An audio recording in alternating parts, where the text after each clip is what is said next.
Oh, just the last box of junk from our road trip. Pretty great, huh? Stole that from a bar in Wichita. Ooh, a naked lady mug. Finally something to go with our ass plates. Why are you stealing glasses anyway? Honey, places like that want you to steal stuff. That's why they put their names on it. You know why else people put their name on things? Because it's theirs. I got that mug at a gambling boat in St. Louis. This shot glass, sports bar in Iowa. Mm-hmm. This tequila, I don't know where I got that. You sure drink a lot when you're gone. Oh, no, Jack. I don't have time for drinking with all my glass collecting. Cool mug. Can I have it? Sure. No. You. All right, boys, hurry up and eat. We got to get ready for church. Church. Yes, we are going to church. For no reason? No, for a good reason. Trina, we're not church people. When they say holier than thou, we're the thou. All right. Look, the boys and I have been going every Sunday since you've been gone, and it might not be a bad idea for you to go, unless you'd like to spend eternity in hell without me and the boys. Yeah.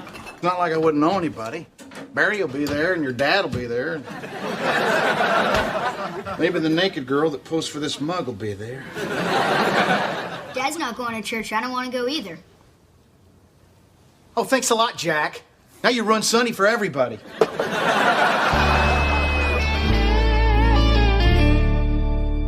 I know a man who went on a journey. He went on the devil's journey. He left his family behind so he could drink his way through card parlors, gin houses, and honky-tonks. Is he talking about you, Dad? Shh, color. He drank. And he drank. Oh, and he drank some more. Gambling, stealing, and cursing. Was Reverend Holloman with you on this trip? I ask you, my brothers and sisters, where is a life like this headed? Hell! Where is a man like this going? Hell! What awaits a man? Okay, I get it! I get it!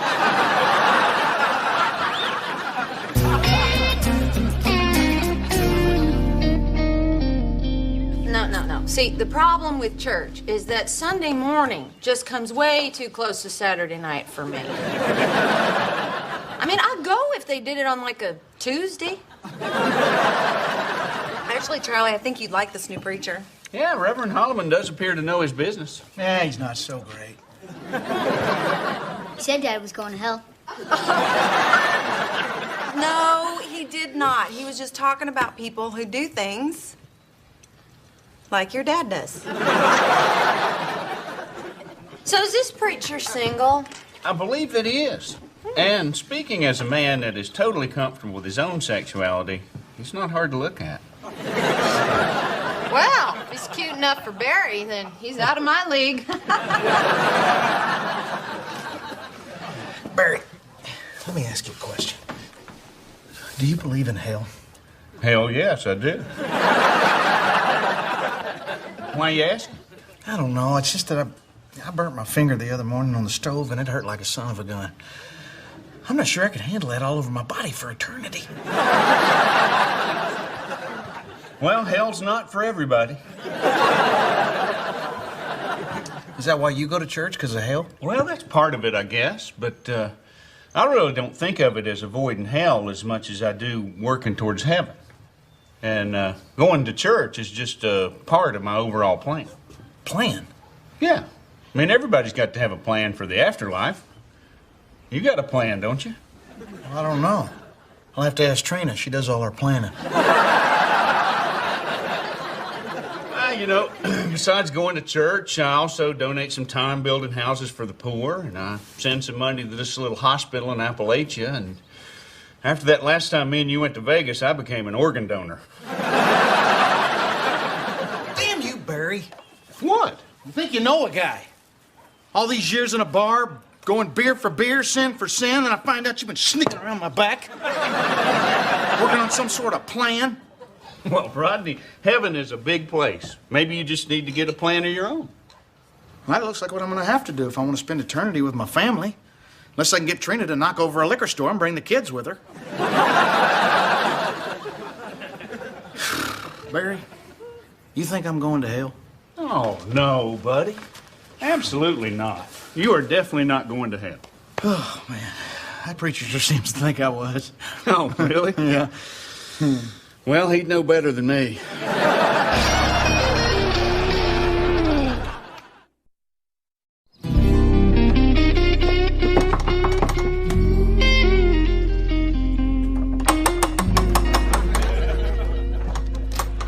Hey, is Reverend Holloman here? You're looking at him. It is you. I didn't recognize you. You look a lot bigger on stage. Something I can help you with? Yes, sir. I'd like to go to heaven. Fabulous. Me too. Anything else? Because I'm kind of watching the ball game here. Oh, well, then I won't keep you. But listen, it's just that I've lived a sort of a sinful life. I mean, nothing too bad. I haven't killed anybody or anything like that, but I've taken the Lord's name in vain a couple of times. And I think I might have coveted once or twice. You think you can help me? Yes! I'm sorry. Look, I need a plan. For the afterlife. You been baptized? Accepted the Lord as your Savior? Yep. And yep. Great. You're good to go. Hang on. I got baptized way back when I was little. That was way before I did all my best sinning, and I'm not sure it still counts. Oh, it counts. Your baptism doesn't expire till you do. Yeah, but my best friend Barry Martin, he's been doing all sorts of charitable do-gooder acts for years. Building stuff, donating organs. I see. So you figure you need a little something to help your chances of getting into heaven. Yes. Well, the church lawn could use mowing. Amazing grace, how sweet the sound saved a wretch like me. I once was lost. That looks great, Rodney. Well, thank you, preacher. The Lord surely appreciates all the hard work you're doing. Well, you tell the Lord. Rodney Leslie Hamilton, 4182 Lilac Street, Tulsa, Oklahoma, 74103. Says he's welcome. Thank you. I better get back at it. Hey, let me ask you something, preacher. Is there anything else that needs doing? Well, come to think of it, the Lord was hoping to get his box hedges trimmed. Sure. From his angle, I bet they look pretty raggedy. Also, my office could use a paint job. Well, no problem. I'll get my paintbrush and my holy roller. Was blind, but now I see. Instead of celery sticks, can I have a cookie? No, and I don't want you trading these for something else at school. Mom, be real. On what planet does a kid trade for celery? Jack, remember to go to church after school today, okay? You have that teen Bible study thing. I know. Okay, love you, bye. So Jack's in the teen group? Yeah, he seems to like it. Well, sure. He's cute. But he gets a lot of action. Action, Charlie, he's 12, and it's Bible study. Uh-huh. Don't you remember those truth or dare games we used to play? No. I remember discussing the Bible and making crafts, and on hot sunny days we'd sit out on the lawn and we'd sing.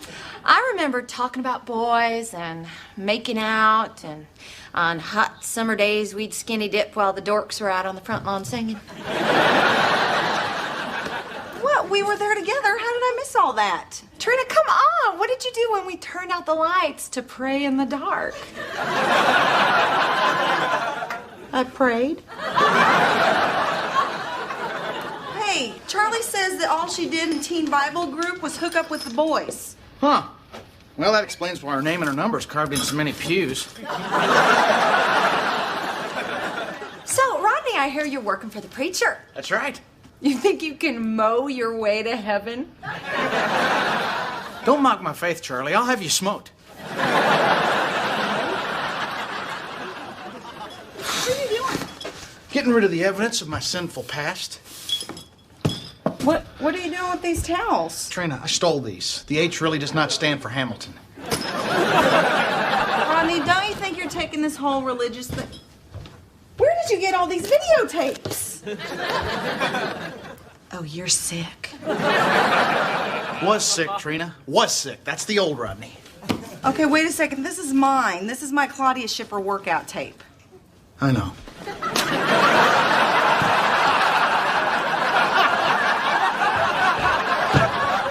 Look, I'm taking all this stuff, I'm getting rid of it. What's the use of trimming the Lord's hedge if all I'm gonna do is just come home to a house full of smut? Well, until a few minutes ago, I didn't know our house was full of smut. Well, that's your fault for not vacuuming underneath the bed.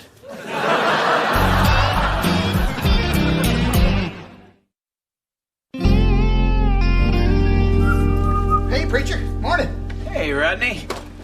You know, I know God created the universe and the oceans and all, but I believe his greatest creation might be that machine that matches the paint colors down there at the hardware store. Found it, Reverend. Well, hey, buddy. Thank you. Barry, what are you doing here? Oh, nothing much. The Reverend asked me to fill in for him at the teen Bible group this afternoon. Oh. Well, ain't that convenient? What do you mean? That's just that you see me up here working for the church, you know, scoring points, and now you feel like you need to get a little piece of the action. It's not a contest, Rodney. You feel me gaining on you, don't you? He just had a scheduling conflict. I got an interfaith football game today. We're playing the Lutherans. Oh, they stumped you guys pretty good the last time, didn't they? Hey, they cheated. Turns out their linebacker was a Mormon. Preacher, if you need me to fill in, I'd be happy to do it for you. Hey, I appreciate that, Rodney, but these kids, they can be quite a handful. I can handle it, preacher. After all, I'm an entertainer. Barry's a carpenter. Nothing against carpenters. I know Jesus was one. No, he was an electrician, wasn't he? No, he was a carpenter. Well, if you're sure you can handle it. I can handle it. I mean, what do I need to know? Just the Bible. The Bible. Yeah, you got it. It's the Holy Bible, right? And he said unto them, how is it that ye sought me? Wist ye not that I must be about my Father's business? And they understood not the saying which he spake unto them. Okay. Any takers? Who wants to tell me what that's about? Anybody? Don't be shy. Spake unto me. You don't have to raise your hand. I'm the cool teacher. Right, Jack? What's your question? Why isn't there anything in the Bible about Jesus as a teenager? Oh, there's plenty. You just got to know where to look. See, it's in the.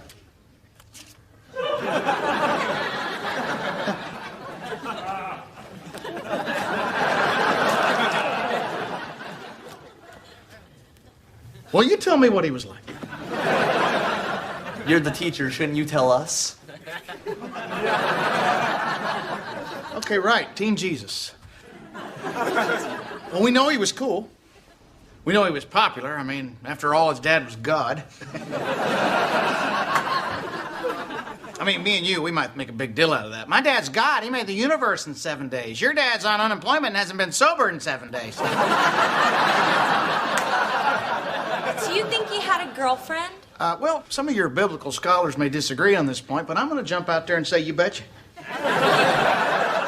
I mean, we've all seen the pictures. Tall, handsome, six-pack abs.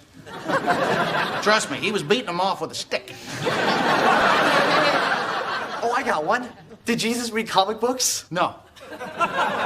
Even in biblical times, that was considered geeky. But I'll tell you what he did do. Do you fish? Well, Jesus was a heck of a real good fisherman. You know why he was a good fisherman? Because he knew where the fish were. And he had that light around his head so he could fish at night.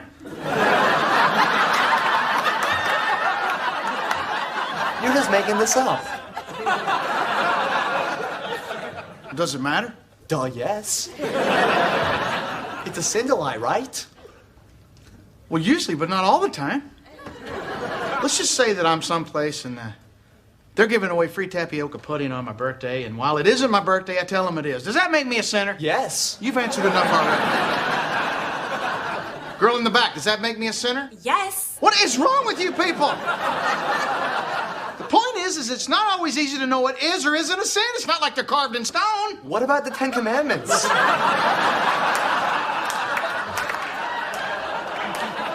That's the exact kind of horse crap attitude I don't need in this class. Look, I'm sorry I said that. I didn't mean that. All I meant is that what sometimes seems to be a sin at first can turn out to be a blessing. Take Jack here. My oldest boy, my firstborn. His mama got pregnant before we ever got married.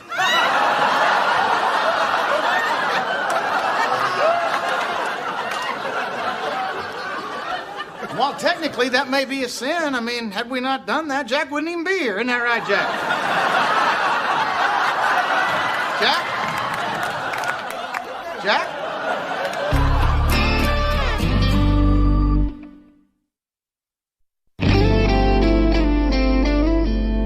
I just don't think Rodney would say something like that. I did not marry a complete idiot. Can you hold on a second? Hello? Oh, hi, Mrs. Lockwood. He said what? Hold on a second. Yvette, hi. Turns out I did marry an idiot. I'll call you back. Mrs. Lockwood,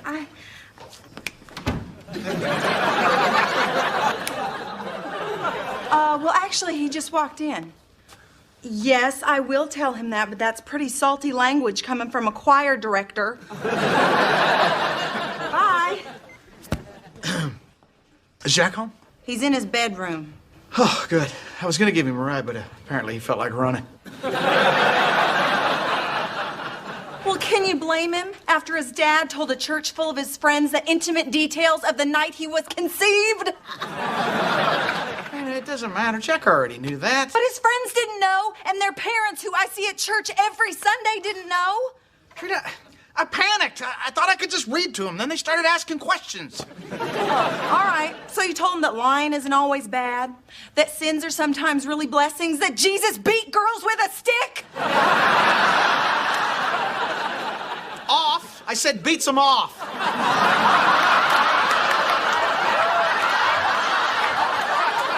That is so much better. Trina, I was babysitting. I was the opening act, the entertainment. They're supposed to learn the real stuff from the preacher. Rodney, this is just like you. I asked you to do one simple thing, and you look for a shortcut, and you mess it all up. All I asked you to do was go to church with me and the boys. That's all. Just go to church. Yeah, well, what if that's not enough? I'm trying to get into heaven. I can't be like you. I can't be perfect all the time. I am not perfect all the time. Yes, you are. Don't try to deny it. You're a great mom, you're smart, and everybody loves you, and you don't mind doing that thing I like? Probably going to hell for that. It's Reverend Holloman. Quick, take your top off so he thinks it's a bad time. Oh, evening, Reverend. Trina, what on earth did you say to those kids? Yeah, I'm sorry, Reverend. I never knew there was so much to know about the Bible. I never knew so many parents had my cell phone number. Look, I was just trying to help you out. Yeah, well, you didn't. You had no business talking to those kids. Those kids love me. Well, of course they did. You made everything a big joke. I guess it's too much to ask you not to be a comedian for 1 hour. Hey, I don't appreciate you coming in my house pointing the finger at me like I did all this on purpose. You're the preacher. Maybe if you'd have skipped your precious football game, you could have taught him yourself.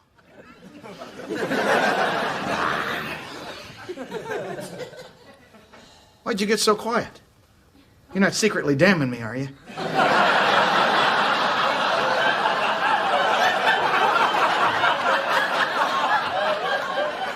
No, Rodney. You're right.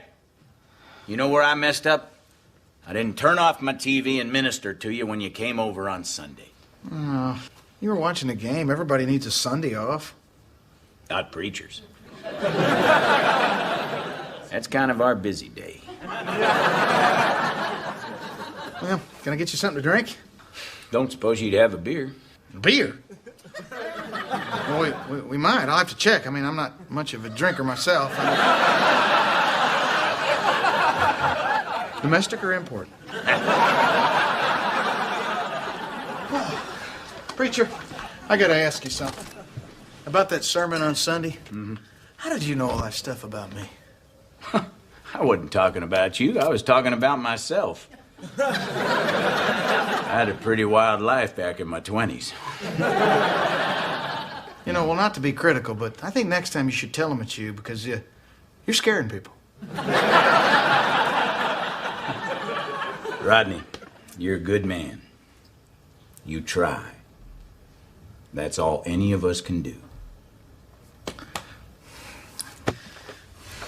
Can I ask you something? Sure. Do preachers ever worry about going to hell? Every day, buddy. Every damn day.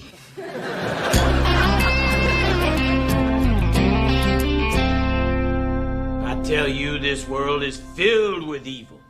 We don't always see it, but it's all around.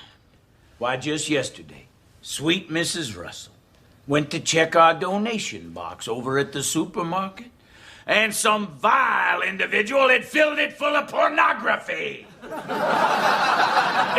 magazines, filthy movies, and a glass with a picture of a naked lady.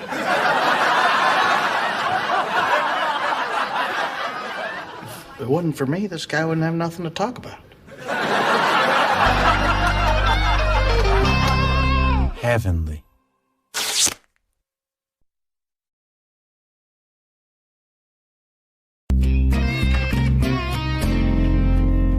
Hey, boys, what you doing? We found this videotape in the closet. Question mark Hamilton? Rodney, can they see this? Yeah, that's when Jack was first born. It's Hamilton on Hamilton you don't want him seeing. Put that in, Jack. You can see yourself when you were just a couple of days old. Okay, here we are. We're coming home for the first time. That doesn't look like our house. Well, back then, your mom and I lived in a little bitty trailer. That was back in the 90s. Houses hadn't even been invented yet. Hold him steady so I can see his face. I'm trying to, but his head is so wobbly. Is it supposed to be like that? I don't know, Trina, but hold him still because he's screwing up the autofocus. Say hi to your new home, George. George? I thought you said this was me. It is you. So my name's really George. George. Your name's not George. Just keep watching. Okay, here. Let me get a shot of you holding it. Okay. Okay, here. Take the camera. Okay. Careful. Real careful. Careful. Don't drop the camera. Oh, here. Drop the baby. Wait. I would never drop little Sam. Hey. Sam? See, your mom and I had not come up with a name for you yet. You mean I was already here and you didn't know what to call me? Well, we were kind of busy, buddy. It's just picking out a name. What were you guys doing? Well, there's a lot to do when a couple finds out they're having a baby. You got to find a doctor. There's a wedding to plan. And then before we knew it, we were rushing down to the hospital. What do you think about Tim? No, but I go for Tom. Hey, we need a room, please. We're having a baby. Okay. How are you feeling? Surprisingly good. I drove like a madman to get here. I hit just about every light. Come to think of it, my heart is racing a little. Ma'am, how are you feeling? Well, I'm a little uncomfortable because I'm a week overdue and I need this baby to come out of me so my boobs will stop growing. Aren't they spectacular? Thanks, Mommy. Have a seat. We'll start the paperwork. Patient's name? Trina Hamilton. Does she have a middle name? Middle name. Trina? Oh, Elizabeth. It's nice. It's Elizabeth. Okay. Is she on any medication? She's not on a pill, I can tell you that. Is this her first pregnancy? Yes. Wait, Trina. Maybe it'd be best if I waited till the husband got here. I'm the husband. Oh, he really is. See, we've only been married for like 6.5 months, but we were going to do it anyway. We were going to get married, that is, to sort of spend things long. He's a really great guy. I'm really very happy. Do you have insurance? Well, I'm a comedian. I work gig to gig, and it's okay. It's not steady. I'm on the verge of breaking out. Everyone says you can feel it. So that'd be a no on the insurance. Yes, ma'am. Date of birth? We're hoping for today. I meant your wife's birthday. Don't do this. September 14th? Ha! I got one. Trina, I came as soon as I could. Oh, Charlie. You brought balloons. That's so sweet. Yeah, they're just tied to this wheelchair in the hall. Hey, Charlie, here. You mind helping with this paperwork? She's Trina's sister. She knows her a lot better than I do. There are people in drawers in the basement that know her a lot better than you do. Rodney, I'm hungry. Do you have any candy? I'll go to a vending machine. Okay. Hey, you got any change? Oh, just break $1. Okay, do you have $1? No, I don't have any bills. Bill. How about Bill Hamilton? No. Why? No. So, you still haven't picked out a name yet? No, and I don't think we ever will. Oh, sweetie, you just relax. You're just hormonal. No, I am not. That is a cute dress. Is that new? Yeah, actually it is. I'll just go to Charlie, what if we never pick out a name? I don't know what he likes, and he doesn't know what I like, and we don't know anything about each other. Oh, sweetie, of course you know each other. They really don't. Charlie, we really don't. We've been together for less than a year. I'm still hiding some things from him. What kinds of things? Well, he doesn't know I go to the bathroom. What? You know how you gave me a key to your apartment for emergencies? I have been going over there every day at 10:30 after my coffee. I'd kill to be that regular. There's other things, too. I don't blow my nose in front of him. He's never seen my toes without polish. I'm still wearing makeup to bed. Rodney has never even seen the real me. Sweetie, pretty soon he's going to see you give birth, and I don't think they let you put makeup on down there. Here you go, honey. Coconut? Yeah, you love coconut. I'm allergic to coconut. Oh, allergic, huh? Yeah. I knew it was something with coconut.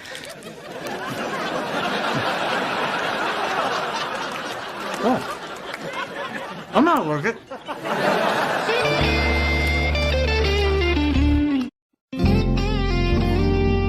So see, Jack, your dad and I were still sort of trying to get to know each other when you were born. Ah, so it's okay to marry a stranger, but not to talk to one? When is this story gonna be about me? It's all about you. And how come I'm not in it? You were in it. You were right in here. And you were not ready to come out yet. Do you know how much that false labor cost us? $175. I'm telling you, Trina, that's the business we ought to get into. Hospital running. Probably got to know somebody. I poop. What? I poop. Every day, sometimes twice. I've been going over to Charlie's. Well, that's a relief. I gotta tell you, I was wondering whether or not that was really a baby you had in there. Why would you hide something like that? I didn't want to ruin your impression of me. I mean, that's crazy. I love everything about you. Hey, where's my new grandson? Except him. So what happened? Where's my little Carl? It's a false alarm, Daddy. The doctor says the baby's not ready to come out yet. And it's not gonna be named Carl. Well, I suppose you got something better. Yeah, not Carl. Daddy, thank you so much for the crib. You're welcome.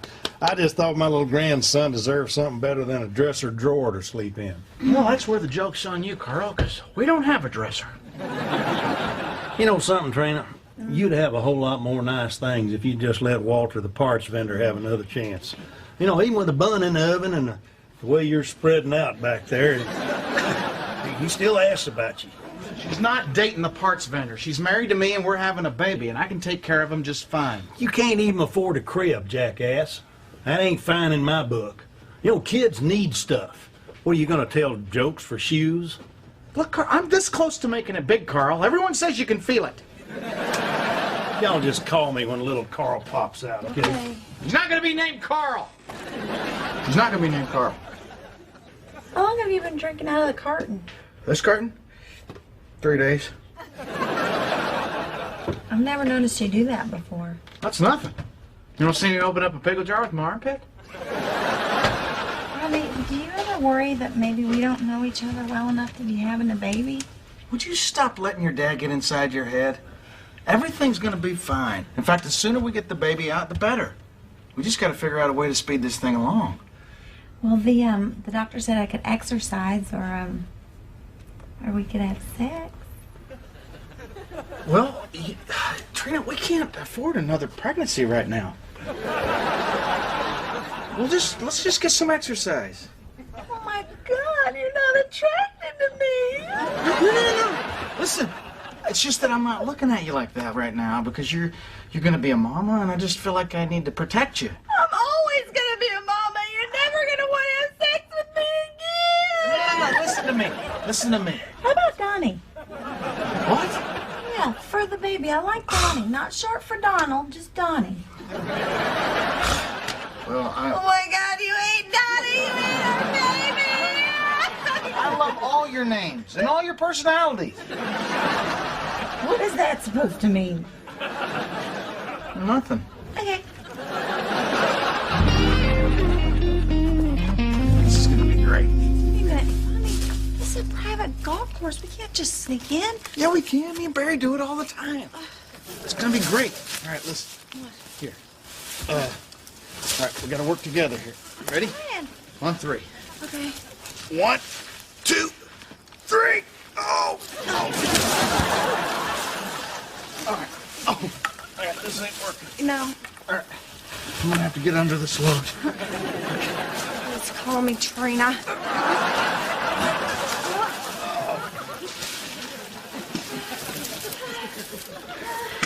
I'm impressed, honey. I didn't think you were gonna make it over that creek. Rodney? Trina? Hey, Bear. What are you guys doing here? We're just gonna try to jiggle that baby loose. I suggested that we have sex. Well, do you mind if I finish hitting that bucket of balls first? No, we're just gonna get some exercise. Here, honey. Come over here. Whack away. Rodney, I don't golf. You don't? Have you ever heard me talk about golf? Well, no, but I never heard you talk about fishing either, and you do that. No, I don't. You don't? No.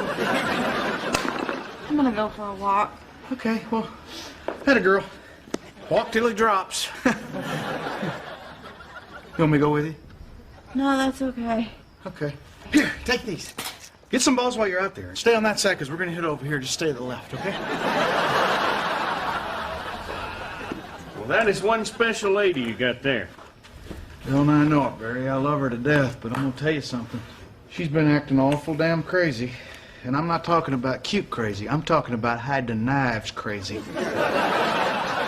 Buddy, that's just the hormones talking. I mean, what's she like when she's on, that time of the month? I don't know. I've never seen her that time of the month. She got pregnant too fast. You really are flying blind, aren't you?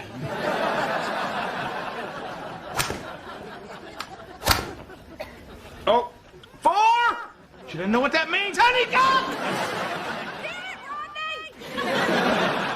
That was Barry! I think you kind of came over the top of that one. Yeah, too much right hand. How much do kids' shoes cost? Well, 10 or 12 bucks, I guess. Why are you asking? Well, I'm starting to worry. It's not about just shoes. I mean, it's about toys and clothes. Hell, I got a doctor's bill and the baby's not even here yet. Oh, buddy, it's gonna be fine. How do you know that, man? I've been putting up a good front to Trina, but the truth is I don't know if I can do this. Oh, man, I felt the same way. But, of course, now I had my own business, and Jeannie had her inheritance. You're not really helping, Bear. Oh, and my dad helped us buy a house. Are you through, or do you have a lottery story you'd like to tell me about? Freeze! Sheriff's Department! Well, what have we here? Looks like I caught myself a couple of breakers and enterers. Well, Joe Bob, look at you. You made it through the academy. Yep, it's my first day on the force. I can see that by the creases in your brand new shirt. Looks like little boobies right there and right there. I wouldn't do that, because when you mock me, you mock the covenant that binds us as a society. The law. Evening, Trina. You're looking radiant. Like a berry filled up with purdy juice. Okay. Honey, it's time. You sure? Because the last time you... It's time. You know, Trina, the way you stepped out of the woods just now, the moonbeams dancing around you... Jump on, quit flirting. We're having a baby. Buddy, we better get her to the hospital. Yeah. No, not so fast. You're still arrested. She can go to the hospital, but you two are coming down to the station with me. Out of my way, we're going to the Oh, hospital. no, you are not. Now, Bob, would you... Hey!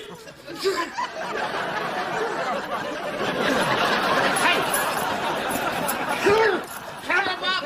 Here! Come on, boys, break it up. Come on. Ow! Chill, Bob, quit pinching. Excuse me, guys. Do not resist! Do not resist!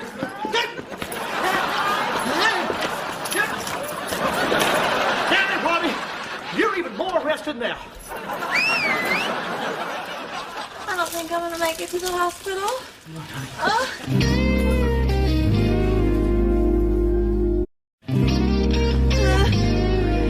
Okay, you're okay? You okay? I'm okay. Okay. Honey? Don't ask me if I'm okay. Okay. Is she okay? She's okay. Gerald, Bob, are you crying? No. It's just that I spent 10th through 12th grade trying to pick up your dress.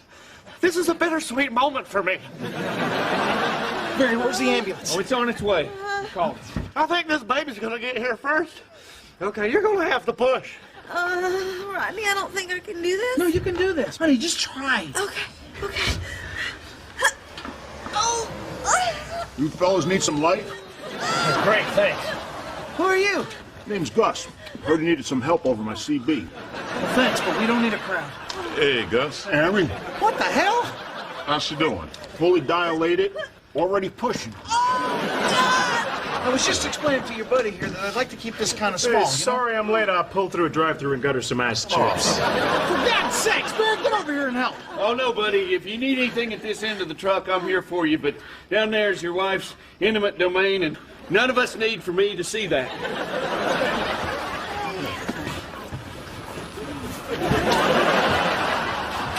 Hi. Oh, hey, man. How are you? Rodney, what's going on here? Okay, guys, anybody who doesn't need to be here, clear out. Well, I got the light. Well, I got ice.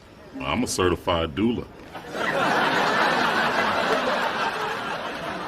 I don't know what it is either, but his voice is really soothing. Okay, honey. Well, look, they all have jobs, so everything's fine, okay? No, everything is not fine, Rodney. I'm having a baby in the back of a truck.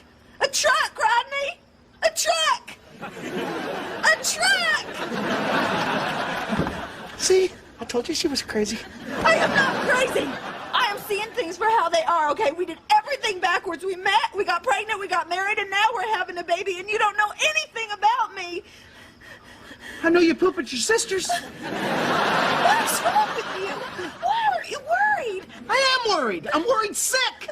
Look, I don't know if we can pay the bills. I don't even know if we're going to be good parents. The only reason I've been keeping it together is because I didn't want you to freak out. Well, guess what? I am freaking out. Hold on. Wait, Rodney? What's he doing? I don't know. Maybe he's overwhelmed with the miracle of life. Here. Oh, Here. Piglet. Oh, my Piglet. Oh, how did you know? You told me. I did? Yeah. On our third date. When we were over at your place. You asked me to come in your bedroom so you could show me your Piglet. Then after I got over my initial disappointment, you told me how much it meant to you, and I just figured you might want it right now. You've been holding out on me. Look, honey, I know we don't know each other that well, but I love you and little no-name here. And I can tell you I'm always going to take care of you. Promise? I promise. Okay. God, your boobs look spectacular. Oh. Thanks, honey. Okay. Okay, let's do this. Okay. I think I need to push. Okay. Okay. Okay. Okay. Oh, God. Oh, my God, he's coming.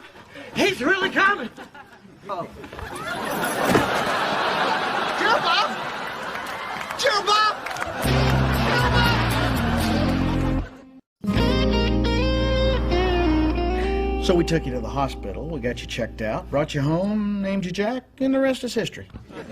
But I still don't know how I got my name. Can we tell him? Well, I guess he's old enough to know. Bo's sleeping, so. All right, so we got back to the trailer, and we were still arguing over what we were going to call you. Here, wait. Let me get a shot of you. Okay. Here. Careful. Careful, careful. Don't drop the camera. Don't drop the baby. I would never drop little Sam. It's not going to be called Sam. Hello. I brought the baby some candy. Charlie, he's a newborn, okay? He don't need candy. I know. I just want him to like me.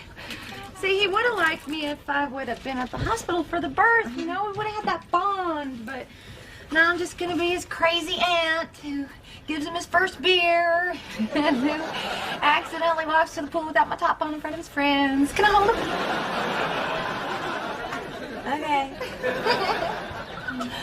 Okay. Oh, I can't hold that. What's his name? Well, we haven't decided on that yet. Yeah, we've just been trying names out till he responds to one. Isn't that right, Georgie? Georgie. Nothing. Okay, but little man, this is the name you're really gonna love. Sam. Sammy Sam. Lock up your daughters, because here comes Sam. Nothing. Where's my grandson? Out of the way, jackass. Did you hear that? It was gas. It's a cutie pie, all right. You done great, darling. Thanks, Daddy. You know, I might have had something to do with that too, Carl. All right, then you did good too, jackass. You gotta be kidding me. No way. Brad? Casey? Jackass.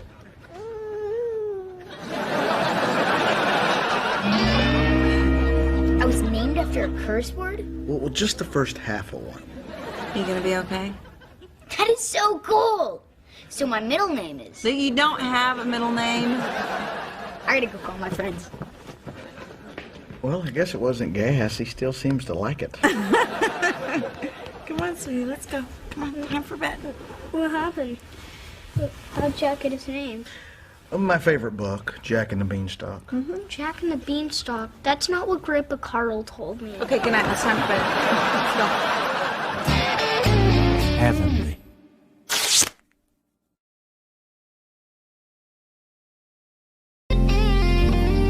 Hey, why did the man put his car in the oven?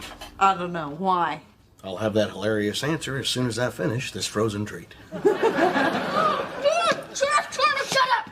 Hey! Oh. Jack's got hair in his armpit! No, I don't.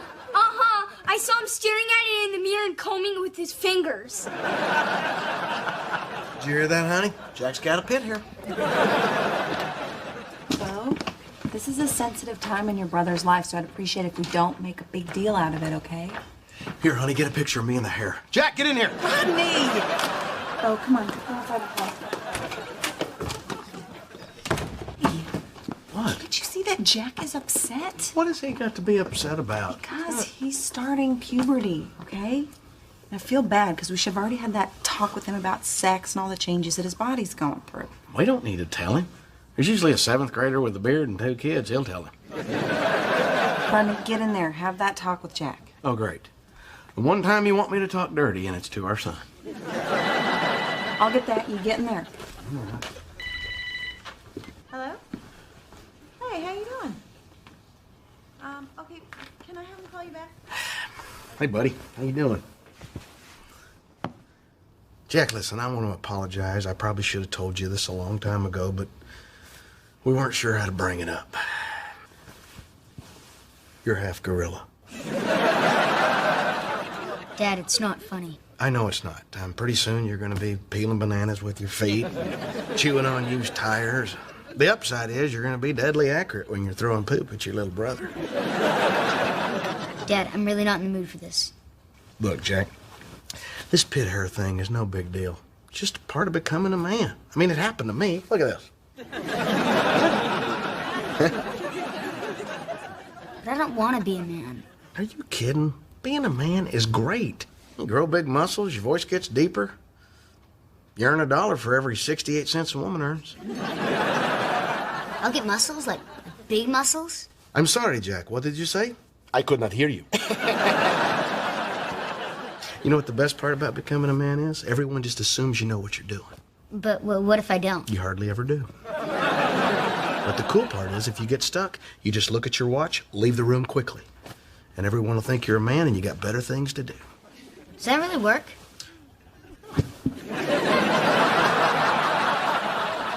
Huh? Cool. It's great to be a man, Jackie. Thanks, Dad. You're welcome, buddy.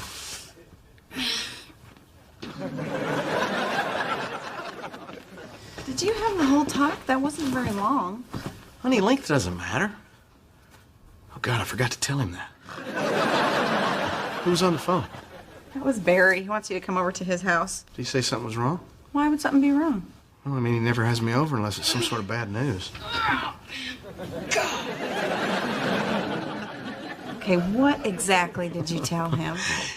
I'm sorry, Trina. What did you say? I could not hear you.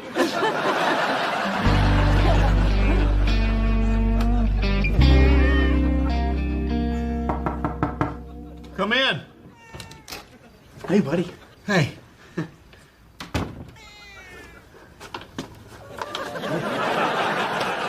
What is that? Oh, I don't know. Jeannie killed it. What's that? I don't know. Like I said, Jeannie killed it. Well, I brought you something. Oh, thanks, buddy. But you know what? I quit drinking beer. Oh, my God, you're dying. No. But, I knew something was wrong with me. So I went to the doctor. And he said that I'm perfectly healthy, but I do have this thing called gynecomastia. You didn't give it to Jeannie, did you? Nothing like that, no. Apparently, it's this condition that causes an enlargement of the soft tissue in the chestal area, which gives the appearance of a swelling. You mean boobs? No, not boobs. Really? Sounds like you're describing boobs. Well, we don't call them that. The doctor said that it affects a lot of men. Regular men. Is it soft and round and have a nipple on top? Yes. That's a boob, Barry. I know. I got boobs.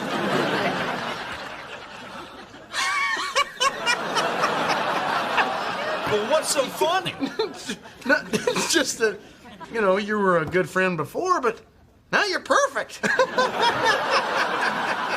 You just wait till you get boobs and I laugh. Come on, Barry. I thought you were dying. Well, I might as well be. I can't drink beer because it exacerbates the condition. I got to wear baggy sweatshirts to hide it from the guys at work. I can't even play golf with these things. Every time I swing the club, it sounds like somebody's clapping. I'm sorry, Barry. I'm sorry. You want to see him? No. You showed me that toenail thing once. I still can't eat corn on the cob. Isn't there some sort of treatment that you can do, or? Well, the doctor says I could have surgery, but it's expensive, and my insurance won't cover it, so... Oh, man. I think I just have to live with it. Yeah. Oh, you think I'm a freak, don't you? Oh, no, Barry, I don't think that. I don't think you're a freak. See? I knew it. I'm a freak. No. You're not a freak.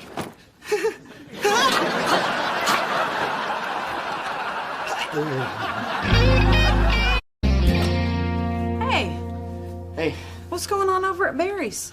Well, Jeannie killed a monster and made jerky out of it, but oddly enough, that's not the weird part. Are the kids in bed? Yeah.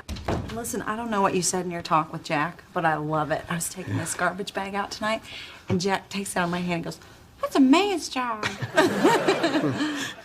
Barry's got boobs.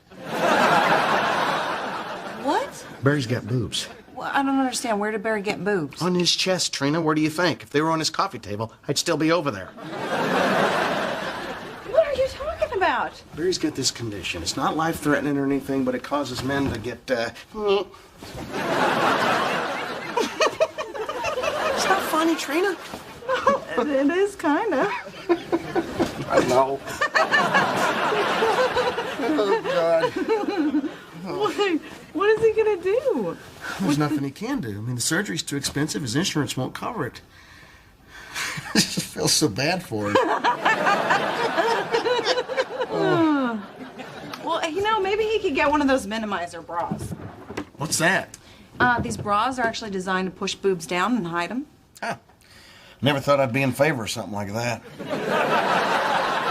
Poor Barry. I know.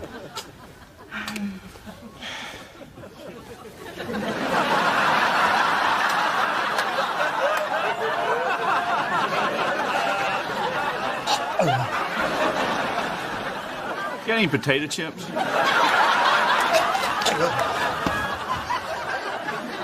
Are you okay? Yeah. I'll be right back. I still like boobs. I still like boobs. I still like boobs. I still like boobs. I still like boobs. Come on, come on, come on. Come on.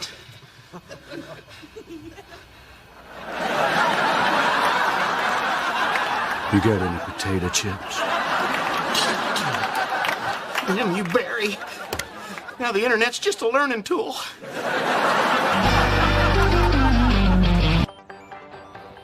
China said Wednesday it was breathing true.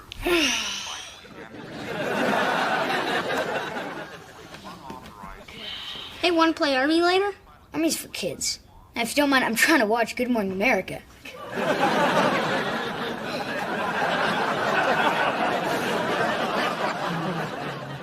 Right. Jack's no fun anymore. How much longer is he going to be a man? Oh, sweetie. You know, someday you're gonna grow hair, and you're gonna be a man, too. Hair ruins everything. Oh, there's your ride. Jack, come get your bag. Let's go. Love you. Love you. Later, Mom. Later. What was that? Jack's growing up. His new armpit hair is upsetting Bo. Jack's hitting the big P, huh? Yep. Cut all the sleeves off his t-shirts. Thank God his first hair came in there. You know what? Native American men don't even get hair down there. Where did you read that? I didn't read it anywhere. Can I use your computer? I gotta check my email. Sure. All right. Whoa! Trina, you have a naked screensaver, and she appears to be Native American. Oh my God. Rodney! Rodney! Get back in here! Look at this. How did that get there? Well, don't you think Jack did it? Jack, no. You know, they say if a cat walks on your keys on the keyboard there, that almost anything can pop up. How did a cat get in our kitchen? You're right. That's probably Jack. I gotta go. Hold on a second. What kind of a talk did you have with Jack? Well, I told him that, you know, that. You didn't have a sex talk with him at all, did you? No. Oh, okay. You know, I could talk to him if you want. No. Okay. All right, look, it's time you have the sex talk with Jack. What are you so nervous about? I'm not nervous. I'll talk to him about it later. It's just that I want to take care of that thing we talked about. You know, get Barry the thing, first things. Oh, you know what? There is a great bra shop over on Sheridan Boulevard. You told Charlie? No, she didn't tell me the other day. I saw Barry running across the street like this.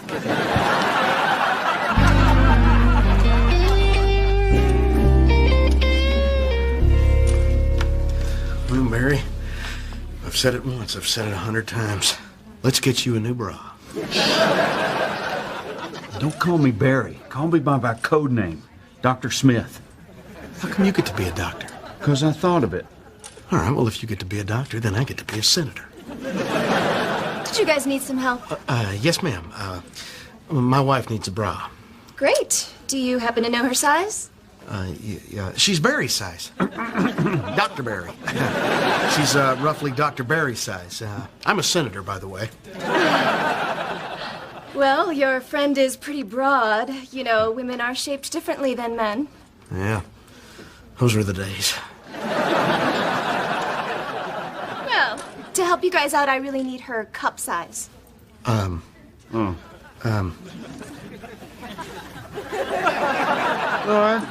It's about like that. Yeah, he's my wife's doctor. He grabs them all the time. I can't believe we're still friends. You know, guys, if this bra is for one of you, it's okay. Let's just tell her the truth. Ma'am, the truth is, my buddy here is... I'm a cross-dresser. You'd rather her think that you're a cross-dresser? Why not? That's what I am. I'm a cross-dresser.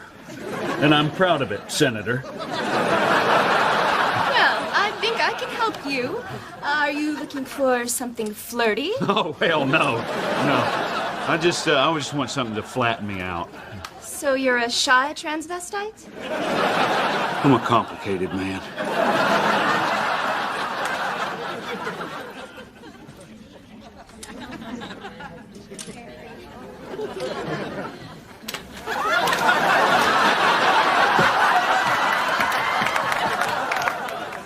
Thanks a lot.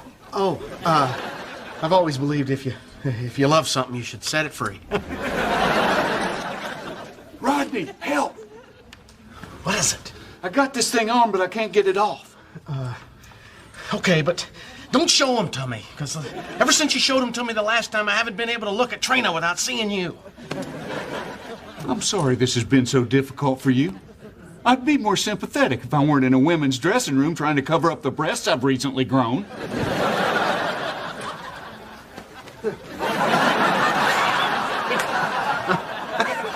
Sorry, buddy. It's just that you want me to have her turn up the thermostat for you? You know, I wish I could find the humor in this, but this thing is digging into my spinal cord. All right, turn around. I just went 3 for 3 on the skinny plastic girls. Oh, man. Well, what's the problem back there? Well, your back fur is caught in the clasp. Just get it off. Get it off. Well, ow! I'm sorry. Hold on. Oh, what are you doing? Oh, Rodney, just forget it. Just forget it. Damn, that thing's on there, Bear.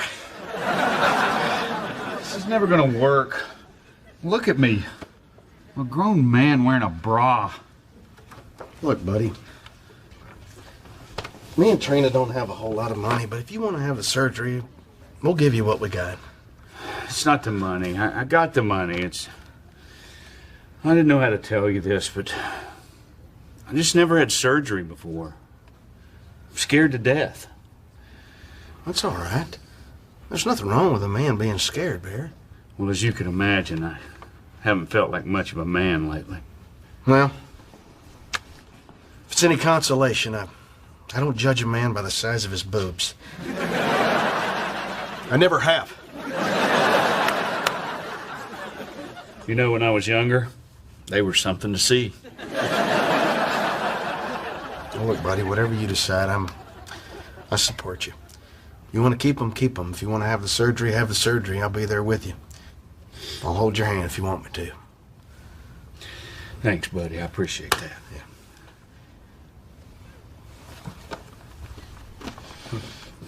You know what? The hell with it. I'm gonna do it. I'm gonna have the surgery.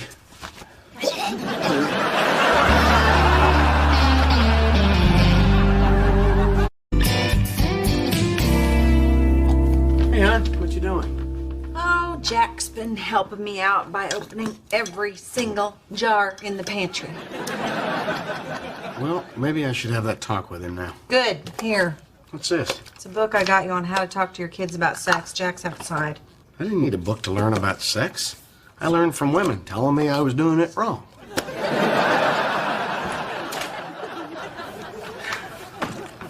Bo, head in the house. I need to have a man-to-man talk with Jack. I hate men. What's up? Well, I'm gonna be honest with you. I didn't have the whole man talk with you the other day because I was a little bit nervous. And part of being a man is facing up to things that make you feel uncomfortable. Okay. And Jack, I know you're coming up on a time in your life right now where things are going to be sort of confusing for you.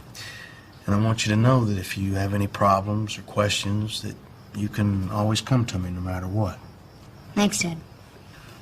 Now, your mom wanted me to come out here and talk to you about sex. I already knew about all that stuff.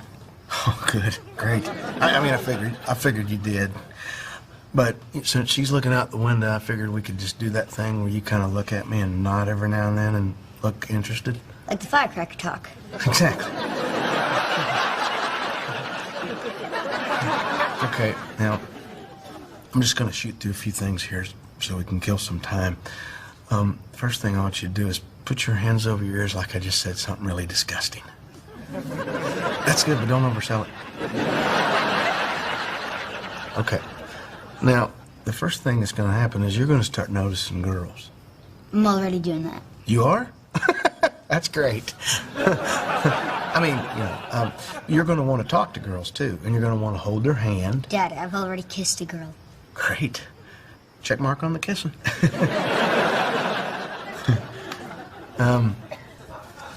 After a man has kissed a number of girls, he's going to eventually possibly want to marry one of them. And when they're married, then and only then, if the wife isn't angry and the man hasn't had too many beers and the bills aren't due, they take their clothes off and in a beautiful, non-filthy manner, they, have sex. Yes. Do you know what that means? Having sex? Sure.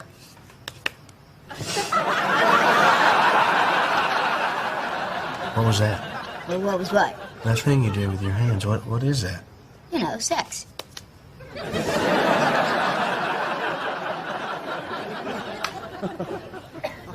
Buddy, you really don't know a whole lot about this, do you? Not really. Yeah. I'll be right back. All right, let's just get right at it.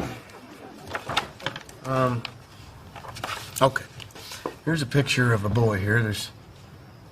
Okay, obviously there's no headlines there. All right. All right, this is a picture of a girl. They're a lot prettier with the skin on them, but you kind of get the idea. I used to think looking at girls was gross. Believe me, I know what you mean. But now I kind of like it. You don't remember how you made that turn, do you? What? Never mind. I'll tell you what, let's just start at the beginning. You want to? All righty. Now, women, they have eggs. And men, they have sperm. Now, once the sperm is fertilized... So how was the surgery? Well, not too bad. But you know, the doctor told me that Rodney never left my side. Whole time I was under, he was right there. Here you go, buddy. Oh, thanks.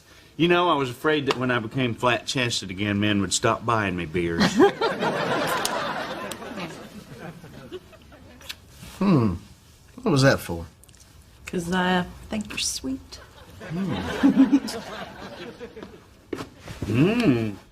Looks like somebody might be getting a little... Hey, buddy. You guys mind if I hang out and watch the news? Oh, you watch the news now? Man's gotta stay informed. Ow! My hair! Who's the man now, huh? Who's the man now? Heavenly.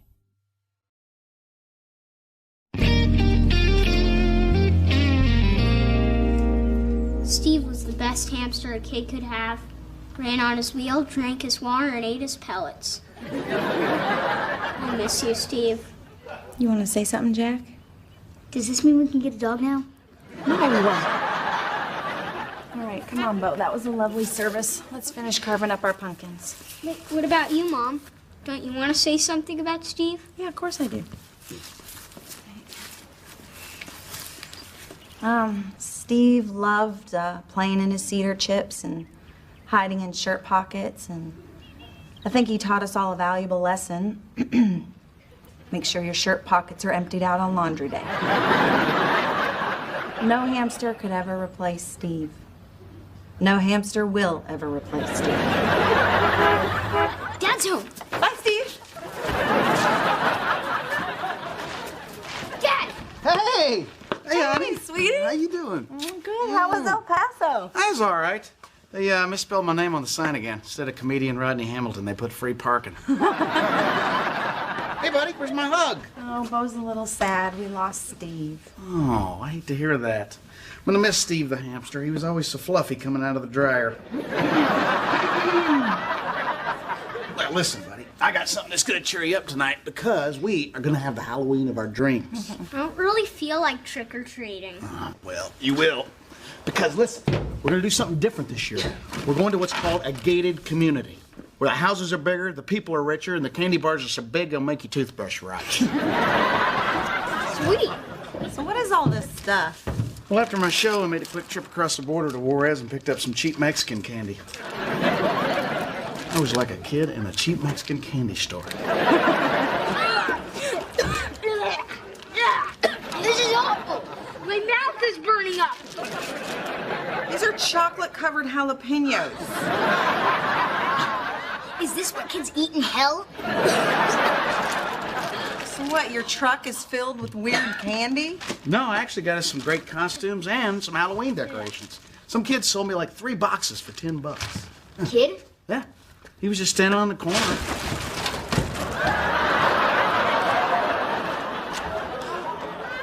That's him right there. This is Estados Unidos. It's America. Yeah, it's Tulsa, Oklahoma. El baño. Well, it ain't exactly Paris, but I wouldn't call it a toilet. El baño. El baño. El baño. Well, for a Mexican fella, he really don't know much Spanish. Sure, he's taking his sweet time in there. Well, can you blame him? He's been bouncing around in the back of your truck for the last 12 hours. God, Rodney, I can't believe you did this. I didn't do anything. I didn't know he was back there. Yeah, I know, but you still brought an illegal alien into the country. You let him in the house.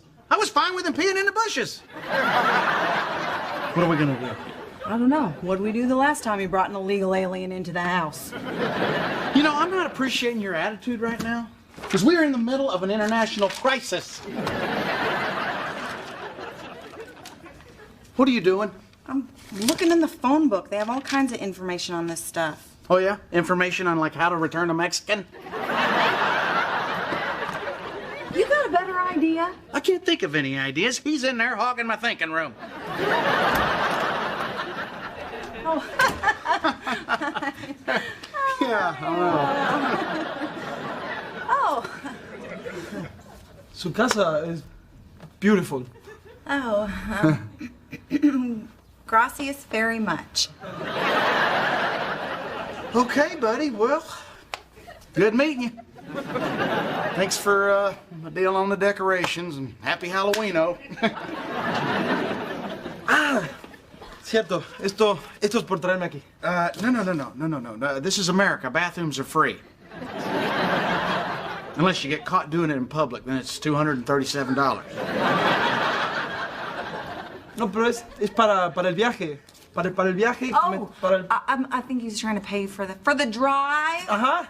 No dinero. No gracias. No. It's been nice having you, amigo. I really appreciate it, you coming. And your suitcase is in the truck. Your bag. Your suitcase. Mi maleta. Yes, your maleta. Come on, let's go. It's on the truck. All right, buddy. Whew. Good thing I'm bilingual. Think he's gonna be okay? Oh, yeah. Can you imagine, though, what it's like to just hop in the back of the truck with no idea where you're headed or what your future holds? It's kind of how me and you got together. Yeah, but he was entering a new country and you were just knocking up a stranger. Mi maleta. Hey, ho. Hey, amigo, hold on there. Ah, muy amable, gracias.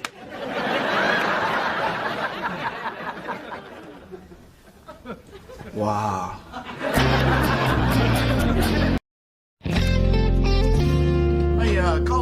Gonzalez from the church, thinking another Mexican person might know what to do. And I found out something pretty interesting. What? He's from Spain, and his whole family's been here 200 years. Trina, you're letting the kids play with him?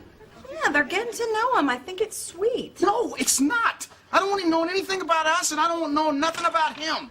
Dad, his name's Javier. He's 19 years old and he loves pizza. Did you hear that, everyone? His name's Bob, he's 45, and he doesn't exist. You, talking to him in Spanish? Sort of. It's a cross between Spanish and charades. Here, can you take a sandwich, Javier? No, you're feeding him now? It's just a sandwich. It's never just a sandwich, Trina. It's an invitation to stay between two pieces of bread. Don't soften on me, Trina. He's not staying. I know. It's just that, you know, he made Bo smile today, and Bo hasn't smiled since Steve died. Well, how'd he do that?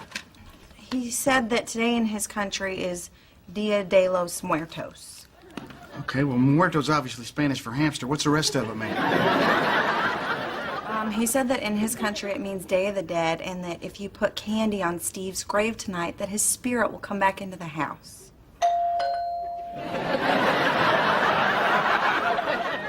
Okay, if that's Steve, I'm crapping my pants.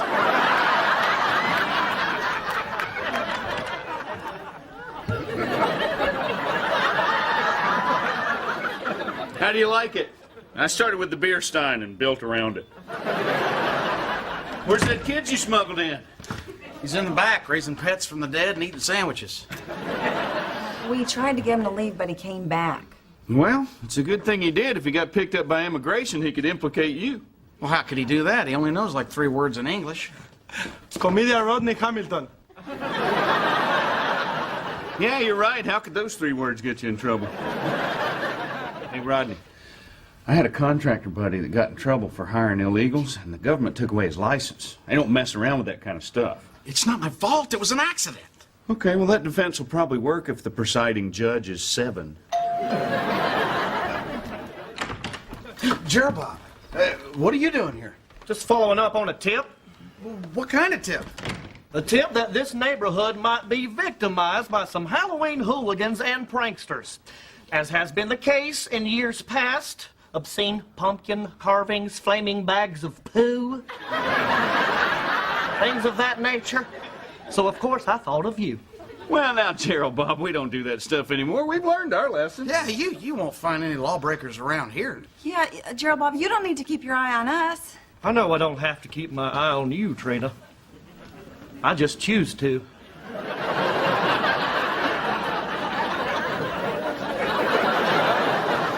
Okay. All right, well, thanks for stopping by and hitting on my wife.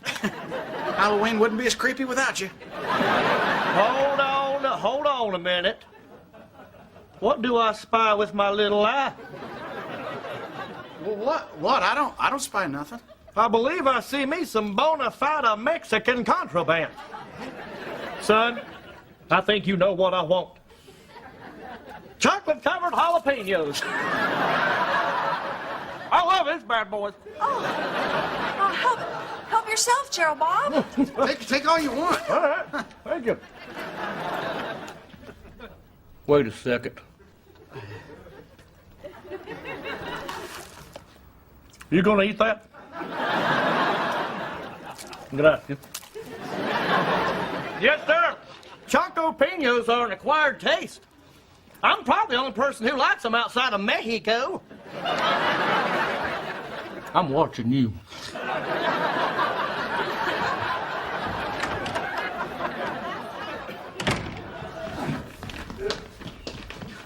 Okay, that was close. It was just Gerald Bob. Yeah, but what if next time the second stupidest cop in town decides to stop by? I think you need to call immigration. We can't do that. We have to, Trina. No, look, I don't want to get into trouble, but I don't want Javier to get into trouble either. Trina, he's breaking the law, and he's making us break it, too. He is just a scared kid. Did you see the look on his face when Gerald Bob walked in? You know what I'm scared of? Prison.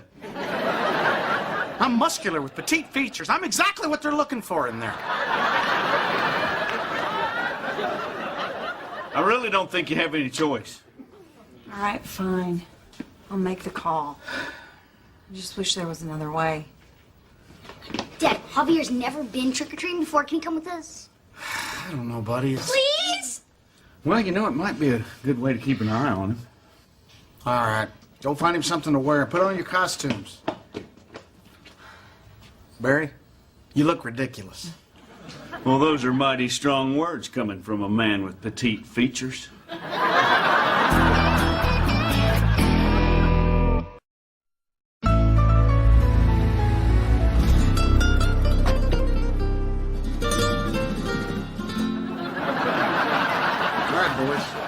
Now listen up.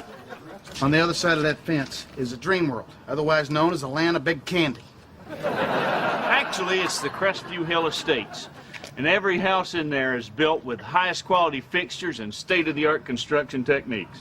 And I know this because mine was the first name on their unapproved builders list. All right, everyone listen up. All right, listen. Our goal is to get on the other side of that fence without getting caught. Now, once we're on the other side, remember, we're the Wellingtons. Los Wellingtons! I don't want to be the Wellingtons. It sounds so snooty. That's the point. Can't we come for money but not flaunt it? We're the Wellingtons, and you're the crazy uncle who doesn't talk much. All right. Here comes a car. Get ready. Go! Wait! Abort! There's the cameras up there. We're gonna have to go over the wall. How are we gonna do that? Simple. We build a human ladder. I saw him do it at the Cirque du Soleil. Come on. Dad, are we ever gonna get to the land of big candy? We're working on it, buddy. Everyone listen up. All right, now listen. Here's what we're gonna do. Jack, Bo, I want you... Javier. Where's Javier? Javier! Oh, this is just great, Barry. Thanks a lot. Well, what did I do? You're the one that suggested that we bring him along. Now he's out there running free in America, and the only 3 words he knows is comedian Rodney Hamilton. Hey, Wellingtons! There is no wall that guy can't get over. Aquí.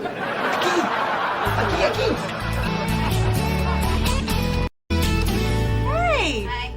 Oh, look at you. You're a... What are you? I'm an olive.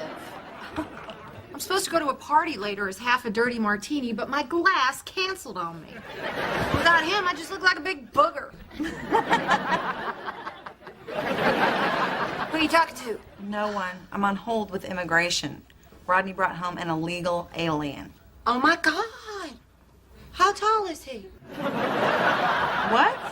Would he fit into a 6-foot martini glass? Charlie, he's on the run, okay? He's not available for parties. Trick or treat. Look at you. Aren't you scary? What's this? It's a chocolate-covered jalapeno. Now, when you eat it, don't rub your eyes. Gross, I don't want this. But throw it out when we get home. Be polite to the poor people. Interesting candy, Trina. Now I don't feel so bad about leaving that bowl of jelly packets outside my apartment. What's this? Well, that's Javier's suitcase. That's all he brought. You mean he's poor and running from the law and I haven't dated him yet? Feel terrible about this. Why? Well, at first I was freaked out that he was here, but he's just, he's a sweet young kid. Please tell me I'm doing the right thing. You're doing what you gotta do.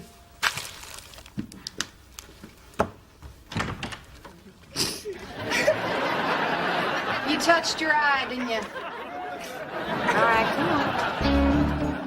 This is the best Halloween ever. Yeah. Hey, Dad, can Javier sleep in our room tonight, please? No, buddy, he's got to go when we get back. Why? We'll talk about it later. You boys run across the street and get some more candy. See if you can't find another popcorn ball for Heidi here. Jonka!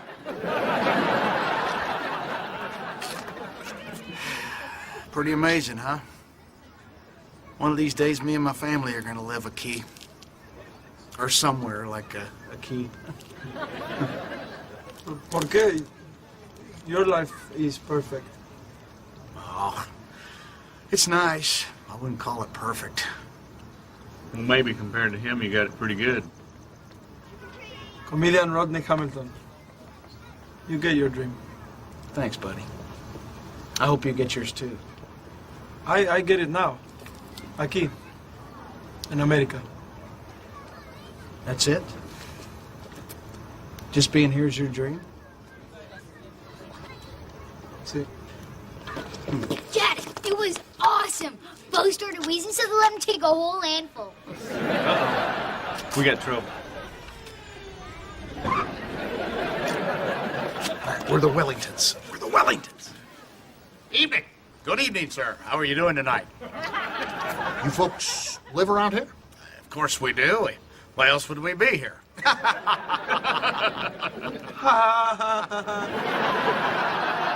you know, at Halloween, we get a lot of people sneaking in, you know, for the big candy. We'll be sure to keep an eye out for those people, huh? If I could just check your residency cards, please. Of course. We Wellingtons are never without our cards. There you go. Mr. Wellington, this is a coupon for a free car wash. You can keep it. I still need to see your cards. Which card is it exactly? The green one. Ah, the green card. We're never without our green card. Looks like I don't have the green one. We must have left it at the house. Where do you live? Well, we live at 112 Emerald Lane, the 5,200 square foot Tudor. That's the Fuller residence. 111 Emerald Lane. That's the model home. I say Emerald. 111 Diamond Lane. That would make you black. We don't actually have a green card. Then, Wellington, we have a problem. Officer, it's Halloween, you know? And I'm just trying to give my kids a special night. Can't you just look the other way this one time? Our little one, he has asthma. Yeah, I'm sorry, but if we just let all you people come in here and just gave you our big candy, there wouldn't be enough left for us. Well, what are you gonna do? Arrest us? You wait right here. I have to make a call for my squad to cart. ¡Vámonos rápido!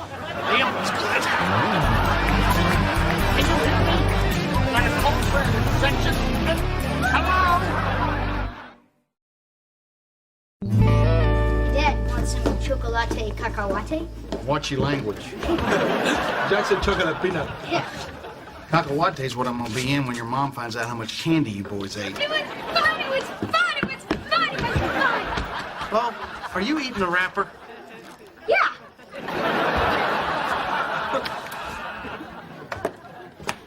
Come on, Javier, let's go divide up our candy. Hey, boys, how was it? It was fun, it was fun, it was fun.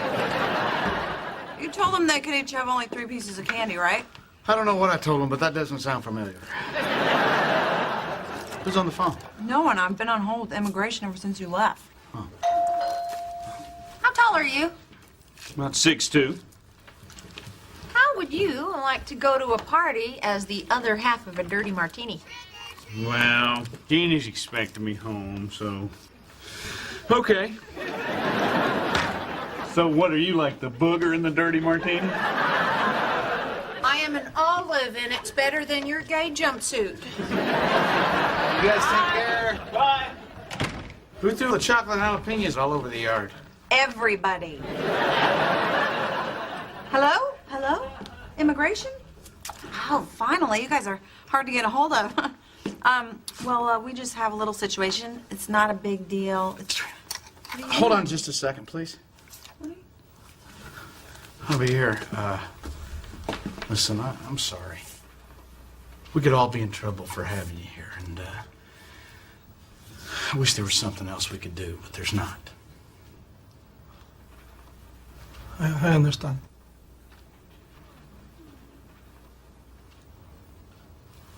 Hello? I must have cut him off. Are you gonna call him back? Yeah. Tomorrow.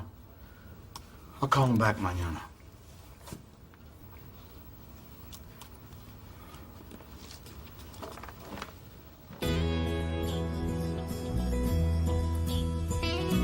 That night, we all went to bed with bellies full of big candy and heads full of dreams of our own. Trina dreamt of Javier being sworn in as a U.S. citizen.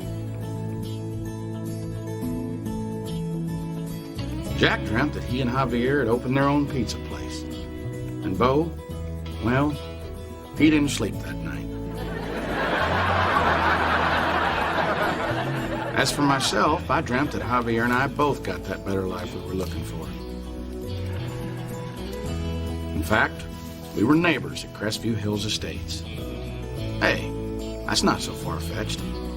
After all, this is America.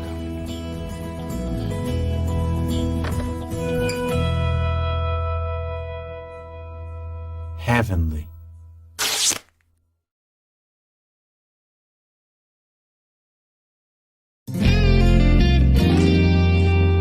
Hey, losers, Trina here? Nope. Neither am I. Hey, who's that? Ugliest woman I've ever seen. Daddy? Rodney. Jackass. Broad's got a mouth on her, doesn't she? Would you give us a moment? I need to have a heart-to-heart with my daughter. Sure. But aren't you going to be one heart short? What's up, Daddy? Oh, it's work, Sugar Britches. Figured I could talk to you about it. What is it? Well, you do the books down at the car lot. You know what kind of quarter we've had. I guess. We've had worse. Yeah, this is different. People just don't want to buy my cars anymore. They want them fancy ones with all the frills like airbags and seat belts. Things really that bad? I won't have to lay somebody off. You want me to do it for you? I was hoping you'd say that. It sure would take a load off, honey. You know I hate being the bad guy. Yeah, okay. Who is it? You. What? Hey, it's strictly business, honey. Let's not make it personal. Well, I'm your daughter. What did I just say? Oh, there's my ride. I got a school. That was your car horn. You beeped it from your keychain. You sharp as a tack, Trina. You're never going to have a problem finding another job. What, Daddy? Daddy just fired me. You're kidding. This is serious. You know, we count on that money I bring in. You okay? Well, I'm a little pissed at him. Well, great. Now we just have to turn the kids against him. Wow. Fired by her own dad, huh? Mm-hmm. How'd Trina take that? Well, she's not talking to him. So we're going to have less money coming in, but we're also going to have less Carl coming in. I kind of think we came out on top. Yeah, I got 600 pounds coming in on Friday. Even better than the last shipment. We're talking West Coast Prime. Cash only. I don't need the paper trail. Wrong number. How's the plumbing business, Plumber Dave? Grass-fed beef has less fat than a skinless chicken thigh. Rooster crows at midnight. Did I just accidentally buy drugs? I've been getting my hands on some high-quality beef lately. I can get you 2 sides for $1.50 a pound. You want in? What's the catch? Oh, there's no catch. You're buying in volume, and I eliminate the middleman. Oh, fellas, these cows have been raised in a valley of gentle, rolling hills. They spend their days leisurely dining on Kentucky bluegrass and wild alfalfa. Huh. Well, anything that lives that good deserves to be eaten. Well, that sounds like a heck of a deal. I'm in if you're in. I don't know. That's a lot of meat. Where am I going to put it? Well, we got an extra freezer. Jeannie curls up on it when she gets the hot flashes. Well, Plumber Dave, looks like you sold yourself 2 sides of beef. Go ahead. That's good, right? I think it'll work. Rodney, are you sure about this? We're committing to an awful lot of beef here. Baby, you committed to a lot of beef when you married me. Look, honey, we're saving money. And by this way, we're going to have so much cheap meat, you're going to be able to use a T-bone as a fly swatter. Yeah. I'm going to carry some hamburger meat in my pocket just because I can. Anybody home? He must have come around the back. That's him, Barry. Prepare to meet your meat. Why don't you make a salad, and then we'll fire up the grill. Yeah. Plumber Dave, what the hell is this? Well, it's your two sides of beef. Listen, I don't mean to tell you your business, but I think she'd feel a little better in her final hours if you put down the bag of charcoal.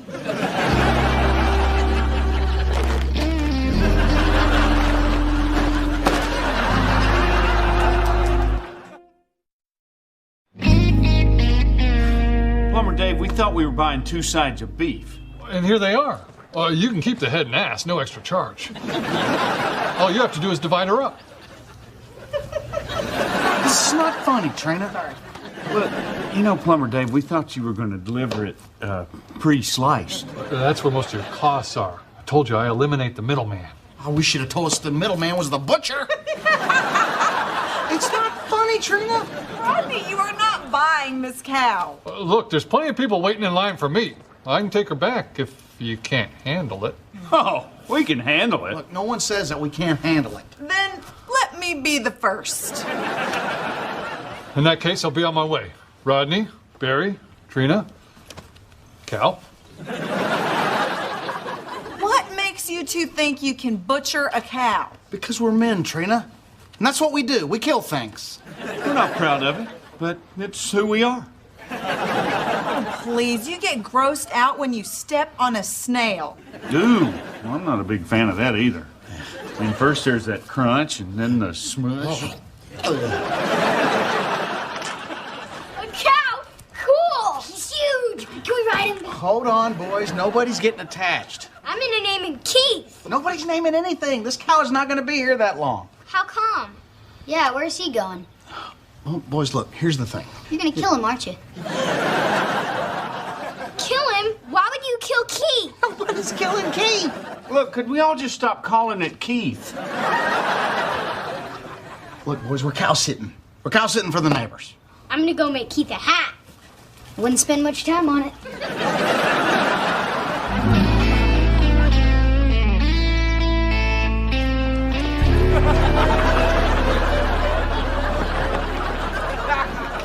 Hey, thanks for letting me and the boys stay at your place while Rodney kills the cow. Sure, no problem. Hey, listen, do you mind taking the boys with you so I can go by the car lot and clean out my desk? I still can't believe Daddy fired you. He didn't fire me. I was laid off. It was slow down at the lot. Oh.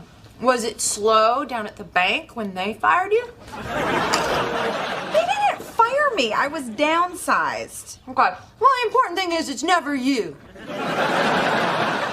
Hey, how long are you going to be at Charlie's? How long till you realize you can't kill the cow? We're killing that cow, Trina. That cow's going down. No, you're not. Yes, I am. I'll see you tomorrow, King. No, you won't. Yes, I will. I'm doing it. No, you're not. Yes, I am. Hello? No, you're not.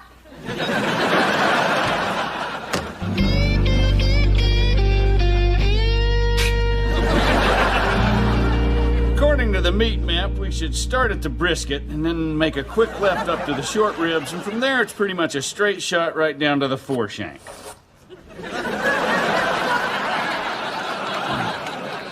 You know how to use that? Oh, yeah. I've done a lot of killing in my day. Me too. Yeah. What'd you kill? What didn't I kill? Well, I guess we better get at it. Yeah. Okay, Keith.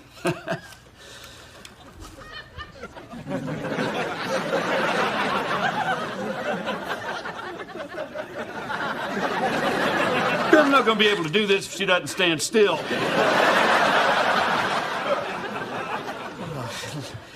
Let me do it. Okay.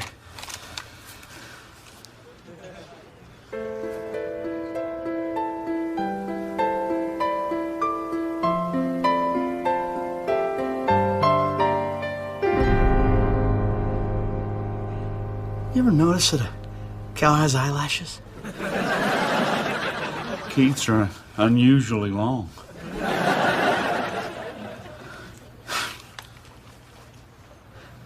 I just kind of hate thinking that the last thing she's going to see is this rifle. Well, you want to maybe hang a puppet on the end of the barrel? Don't be ridiculous. All right, much better. Now listen, after I put her down, I'm gonna start an assembly line. I'm gonna cut the steaks off the bone. You wrap them up. Sound good? That sounds good. All right. You ready? I'm ready. All right, here we go. Here we go. Are you ready? I'm ready. All right, here we go. Here we go. Oh, God, Barry, I can't do this. Oh, thank God. Well, what do we do now?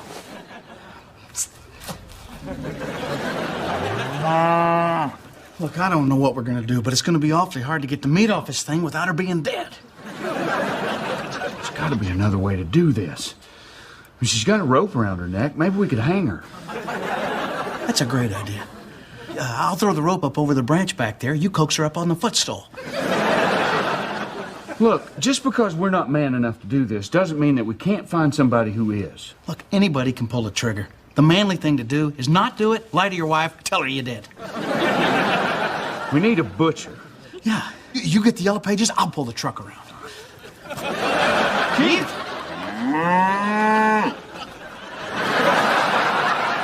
Oh, Keith! Bad cow! Bad cow!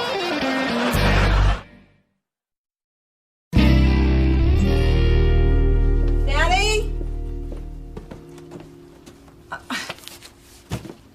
Okay.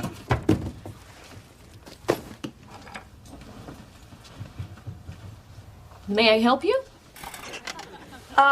No. Who are you? I'm Crystal, and you're in my seat. Oh.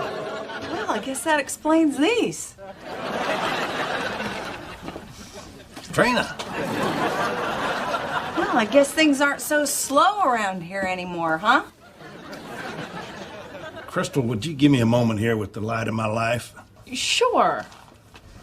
Oh, Carl, you silly. There are your reading glasses. If it had been a snake, it'd have bit me.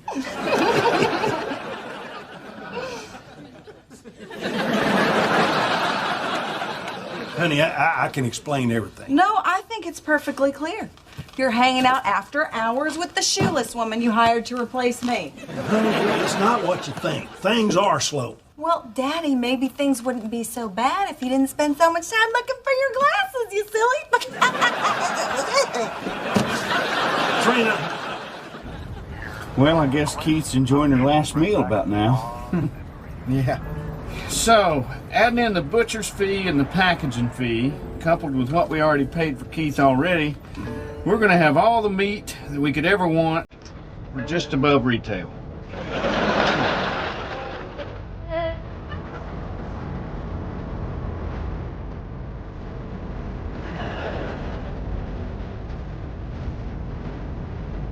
She was a sweet old thing, wasn't she? Keith? The sweetest. You know, even when we were close to doing the deed, I never felt like she was judging us. Did you ever stop and just look at her? I mean, really look at her. Those rich, chocolate brown eyes. Yeah. You know, sometimes when she glanced at me between bites of grass, you know who she reminded me of a little bit? Who? Julia Roberts. Harry. No, I'm serious. I remember this one time I sort of startled her, and it was just like that scene in Pretty Woman where Richard Gere snapped that neck.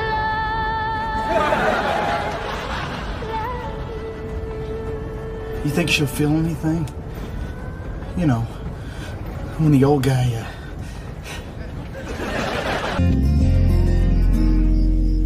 All right, Keith, come on, you'll be safe here. Come on, girl. This is a dairy farm. See those other cows? Those are your new friends. Look, the people here, they don't want to kill you. They just want to gently tug on your teats. Look, she won't budge. Slap her on the butt. You worry about your end, I'll worry about mine. What in the name of Louis L'Amour are you two doing? Sure, Bob, what are you, undercover? I'm unwinding from a hard day of keeping the streets of Tulsa safe from the likes of you. Why are you doing it way out here? I'm cow spotting. It's a meditative practice where I sit amongst a field of cattle and write down my innermost thoughts and feelings in a journal. You have a cow journal. I've also sketched every cow in this pasture. The heads are kind of big, ain't they? Well, actually, what I draw is more like a caricature. I see that. That one's driving a sports car. I was feeling whimsical that night. All right, boys, put your hands behind your back. I'm hauling you in for cattle rustling. Cattle rustling? Joe Bob, this cow is our cow. You got papers on her? Yeah, they're under the tail. Reach in there and get them. Gerald, Bob, we bought this cow, we changed our minds about eating her, and now we're trying to set her free. Bullcorn! Joe Bob, check your sketch pad. If you've sketched every cow out here, then her picture ought to be in there. All right.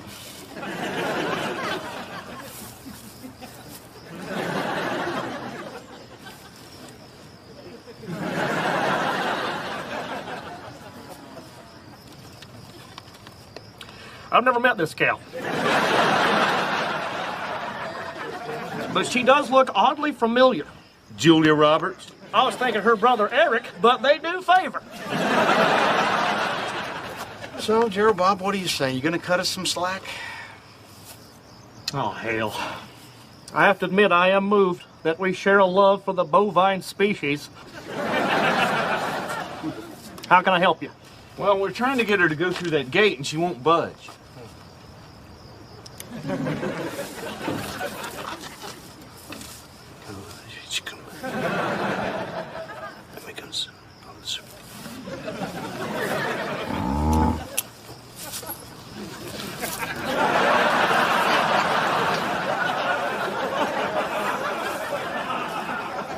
What do you suppose he said to her?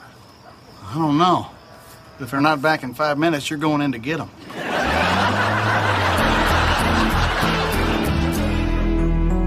Trina is never going to believe that this is Keith.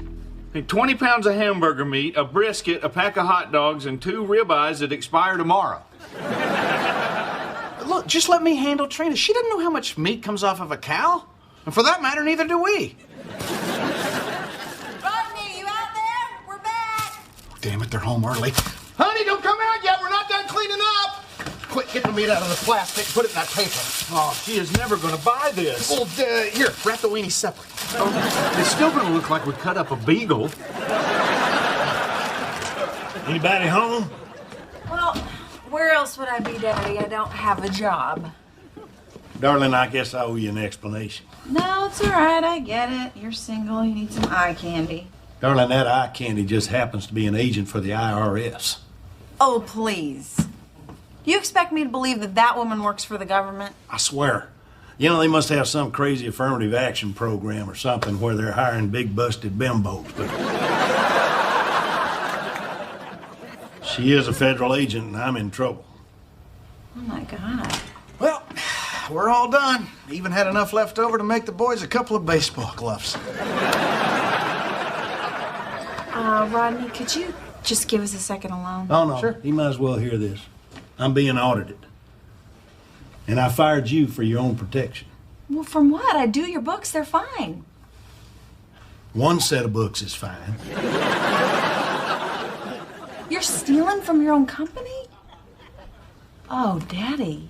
Are you going to be okay? Oh, yeah, I'll be all right. Well, go ahead, jackass. I'm at an all-time low. Fire your best shot. Look, Carl, it doesn't give me a whole lot of pleasure to say this, but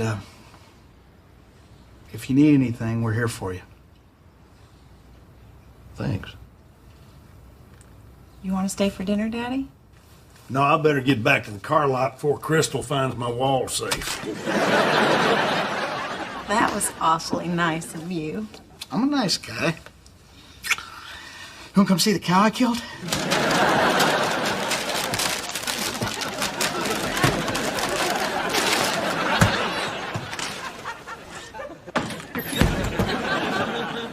I can't believe you guys actually did it. Of course we did it. Yeah. You got us all pumped up, too. Hell, we had to kill a couple of squirrels just to wind down. Well, let me take a look.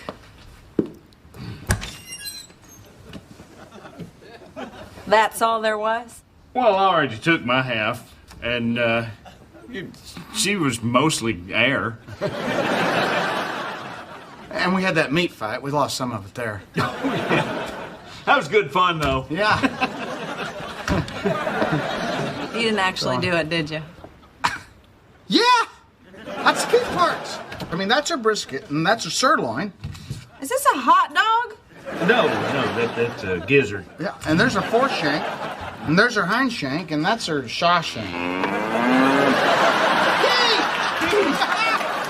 Oh, you must like us better than the dairy farm. Were they mean to you? Were they rough on your teats? What the hell happened last night? Oh, yeah, we didn't kill Keith.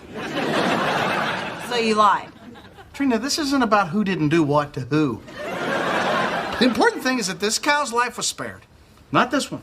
This one didn't make it.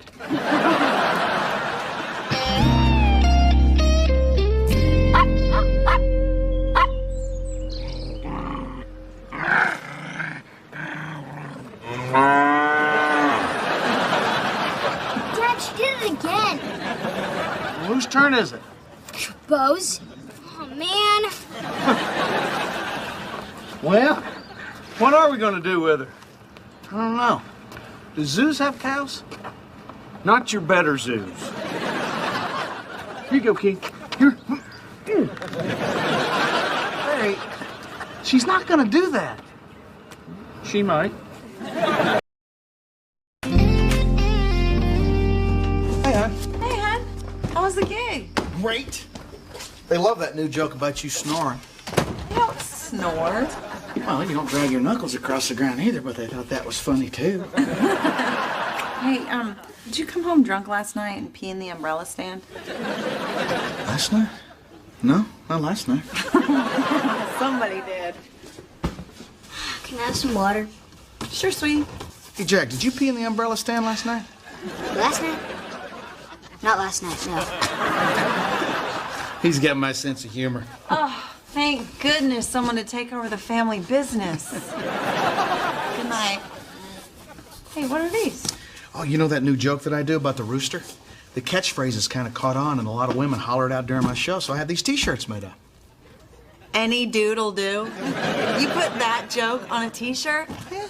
People love that joke, Trina. Oh, really? Yeah. How many of these did you sell tonight? Well, you can't really put a number on it. I'll try. Well, there was this drunk girl, and she threw up on the shirt she was wearing. She almost bought one. Rodney, we can't afford to throw money around like that. We're not throwing money around, Trina. It's called merchandising. There's only a fixed amount that you can make at the door, then you sell stuff after the show, and that's where the real money is. No, the real money is with the guy who sold you those ugly-ass T-shirts. Honey, people love the joke. Well, that's great, honey. When we can't make our mortgage payment, we can sew them all together and live in a hilarious tent.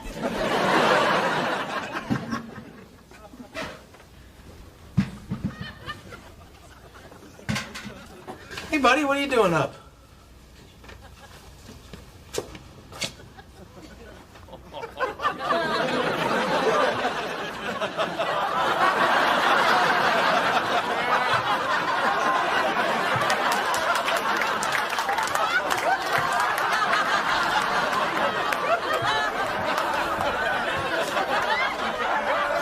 Well, the keys are okay, but them breath mints are gonna have a little bit of a bite to them.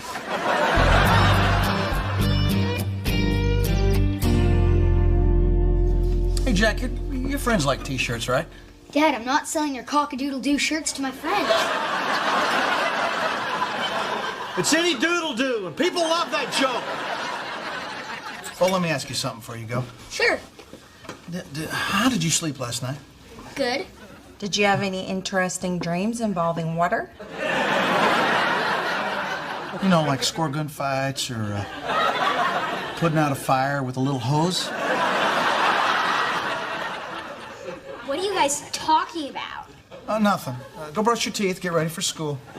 A little worried about where else he's been peeing. I got a bigger worry. It's called worry number 2. All right, well, I'm gonna just call Dr. Martell and make sure nothing's wrong. Honey, what's this message from Frank Drummond? Oh, I'm sorry, I forgot to tell you last night. He owns a club and he wants to book you. It's called Stallions. Stallions? That's a gay club. How do you know it's a gay club? You just know. I drove by there the other day. There was a fight in a parking lot, and there was just a lot of that going on.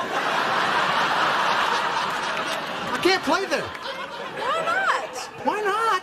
Yeah, we're not in in the habit of turning down work. I mean, a gig's a gig, especially since you started merchandising. The whole gay thing makes me uncomfortable. Two guys kissing. I feel the same way about unattractive people, but I know I'm not supposed to say anything about it. What does that have to do with telling jokes? Nothing. I just don't want to be up on stage with guys looking at me, wanting me, gaying around with each other. Hello, Frank? Yeah, Rodney Hamilton. I got your message, but I'm already booked this weekend. There's just no way I can make it. Uh-huh. Okay, I'll see you Friday. Look forward to it.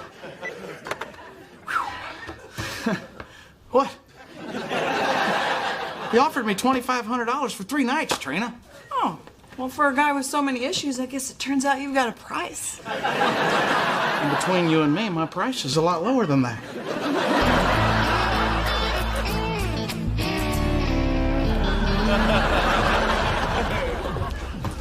Oh, this is just great, Barry. Look at this. It's not funny, Barry. Now, I will not have you saying that about the greatest thing that has ever happened. What is it about the word gay that makes everything around it look gay? Oh, we can fix that. What are you doing carrying around duct tape? What are you doing needing it and not having any? Thanks. Rodney, Frank Drummond, great to have you. Hey, great to be had. I mean, nothing. Hey, look, we have the same shirt. No, we don't. They're not the same at all. Your sleeves are loose and mine are fitted. Which is the first time I've ever said that about a shirt, ever. Okay, again, glad you're here. You're up in 10 minutes. Okay. Switch shirts with me. What? Switch shirts with me. I'm not wearing this gay shirt in there. Out here? Yeah, we're damn sure not doing it in the men's room, and everything beyond that door is the men's room. Hey, you're the guy performing tonight, aren't you? Yeah. Can I get a picture? No, means no!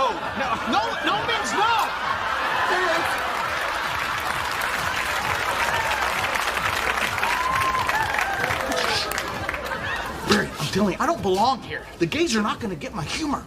I also don't think the gays are going to like you calling them the gays. Come on, Rodney, just relax. I mean, you know, it's just a place. How different can it be?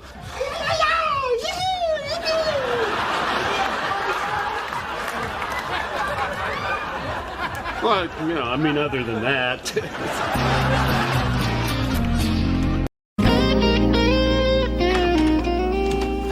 Hey, honey, how was the gig? Great. I killed. Gay people love me. You're kidding. No. And I sold a whole box of T-shirts. They went like hotcakes, which, by the way, happens to be my new nickname down there. They actually bought the Any Doodle Do shirts? Mm-hmm. Apparently, where the ladies find the phrase a little hoary, the gay guys look at it as an invitation to party. That's great, sweetie. I'm glad it went so well for you down there. You know, I learned something surprising tonight. Yeah? That you don't have as big of a problem with gay people as you thought? No. I learned that I'm a really good entertainer. I mean, I bridged the gap tonight with my humor. It didn't matter that I like girls and they don't. They realize that I'm no different than them. Are you sure they know that you like girls? Of course. How could they not? Did you tell them jokes about your wife? Heck no. Gay guys don't have wives. I just adjusted my material to fit the crowd. No. I just did my own material. I talked about guys hanging out with other guys. Guys camping together. Guys fishing together. Guys guying around. Guys doing stuff with other guys. And I sing Dancing with the Man and the Clothes with Leather to My Penis. They think I'm gay, Trina.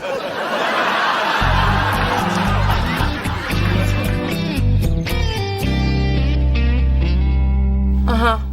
Okay. Okay, well, thank you so much for calling me back. I really appreciate it. All right, bye-bye. What did the doctor say? Well, he said Bo could be sleep peeing because he's got some sort of anxiety about something. Well, he said we could try to find out what's wrong with him, and that might help. But the good thing is he didn't sleep pee on anything last night, so maybe the whole thing is just over. Oh, nope. Just moved to another location. He peed in the dishwasher? That's disgusting! Hey, he got that stain off the lasagna pan. Well, hey there, hotcakes. Rodney, your life's Barry, do you know how to get the pee smell out of a dishwasher? Well, I'd recommend not whizzing in it to begin with. So, what do you want to do today? Get a facial? Go antiquing? I know. Let's go buy a small dog. Go ahead, get it all out. I'm not going back down to the Stallion. No, you booked it for 3 nights, Rodney. You have to do it. No, I don't. I'm just going to call that Frank guy and tell him I'm sick. Hey, now, wait a minute. You heard that crowd. They loved you. I bought your stupid T-shirts. A lot of them. Man, they think I'm gay. So what? Is that so bad? Come on now, Rodney. You play for a lot of different kinds of people. Can't you just adapt? I mean, you played the rodeo and you wore a cowboy hat and chaps. It didn't exactly make you a cowboy. Oh, you should wear that outfit to Stallions. They will love it. It's not an outfit. It's a get-up. Oh, come on, Rodney. Let them think you're gay. I'll be right there with you. As your obviously heterosexual, can't get enough of the ladies' friend. How bad can it be? I'll just treat it like any other gig. I'll go down there, I'll do my act, and I'll leave. Yeah, just in and out.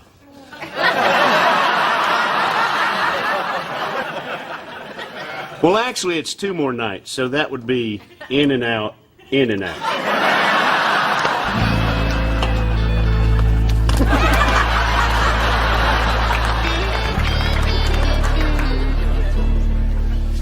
There you go.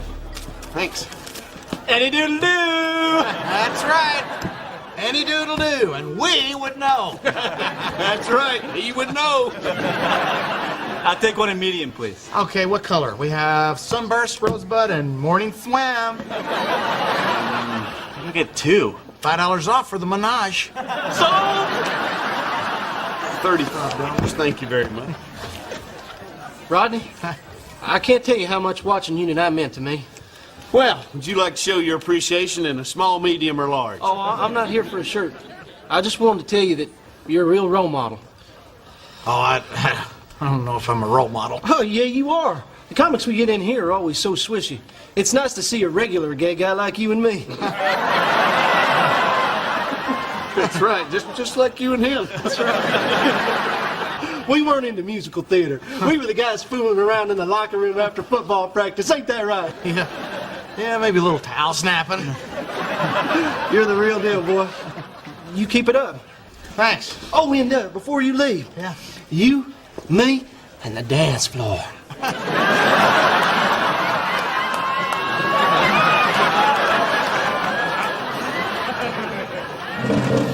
I don't know, Rodney.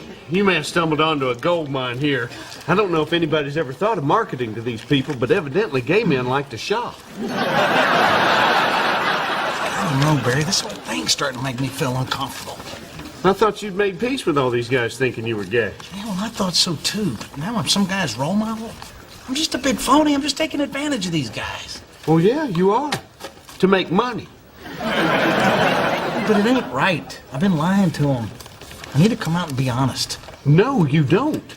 Now look, what you do with women behind closed doors is between you and the Lord. No. Tomorrow, I'm coming out, and I'm going to let them know that I'm straight, and I mean it. Looking good, Rodsicle. You are so bad.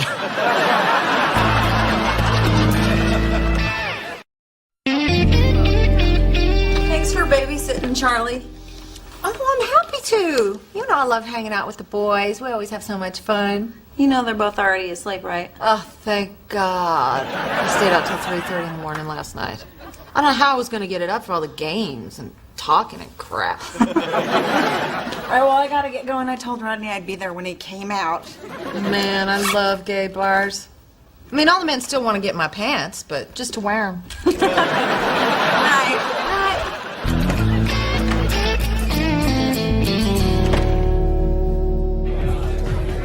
Where's Trina? I'm on next. Don't worry, she'll be here. The man at the end of the bar wants to know if you'd like a mojito before you go on stage. Only if it's a drink. It's a drink. Great. That you slurp out of the navel of the gentleman who bought it for you. I'll pass. I just drank a cup of coffee out of my buddy's ear. Gentlemen, and not so gentlemen, please welcome to the stage our own Rodney Hamilton. Don't worry, she'll be here. You sure they let girls in here? Yeah, there's one right over there. Scratching her nards.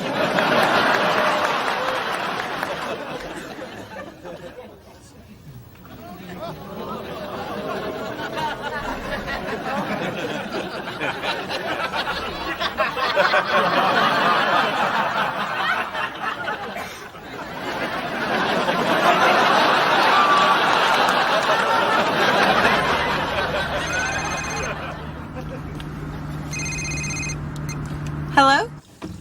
Get home now. Why? What happened? Are the kids okay? They are fine. Just get home now. All right, fine. Don't panic. I'll be right there. It's ridiculous. Rodney's phone. This is Barry, his heterosexual friend. Barry, let me talk to Rodney. I can't. He's on stage right now. Okay, well, when he gets off, can you just tell him that something came up at home and I can't make it? Oh, I'll tell him. Okay, bye. Charlie? Are you all right? No, I am not all right. It was awful. That boy can pee, Trina. So sorry. I do not know what's gotten into him. Did it get on the couch? Did it get on the couch? No, fortunately, my $200 jeans protected your $80 couch. Hey, Bo, are you awake? Yeah? Careful. Might be a trap. Sweetie, what are you doing up? I had to go to the bathroom. That's the room that does not look like your Aunt Charlie. Come over here with me for a second, okay? Look, has something been bothering you lately? I don't think so. Because you know you've been having some bathroom issues lately. Like you forgot where it was. Charlie! Well, I guess I'm kind of scared. Of what? I can't tell you. Yes, you can tell me. You can tell me anything. Nobody's going to get in any trouble. It's the toilet gator. The what, sweetie? The toilet gator. First it chomps down on your wiener. Then it drags you into the sewer system where it raises you as its own.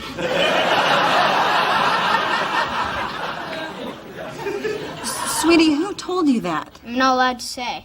Jack! So grab a beer and stay a while, 'cause you don't need no teeth to make me smile.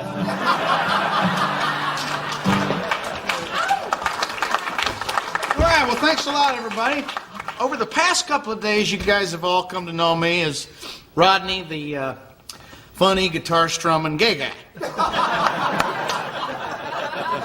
And I'm kind of new to all this, but I know what Outfest is about. It's about not being afraid to make public who you really are, even though it might mean that you're unpopular.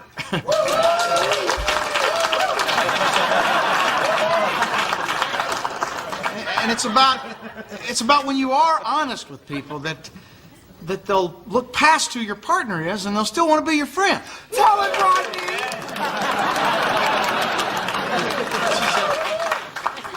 Why I thought tonight would be a good time to make a confession.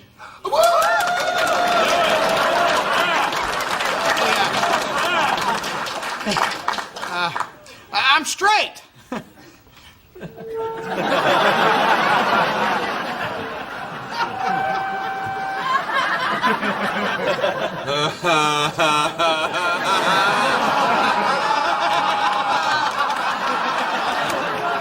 I'm straight too. So am I. My parents here? No, this is not a joke. This is not a joke. I'm not gay. In what way are you not gay?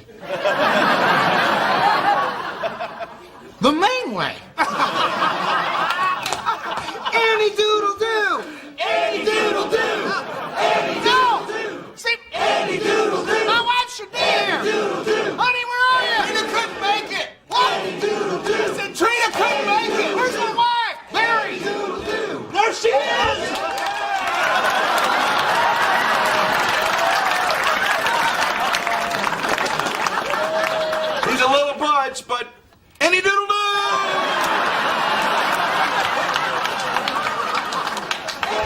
Looks like you're stuck with being gay. Well, the good thing is they think you're gay with me. They absolutely do not.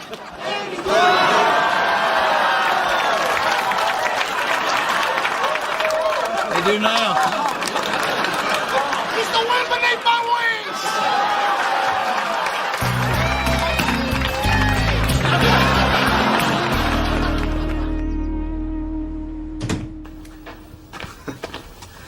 Did Barry call? No? Why?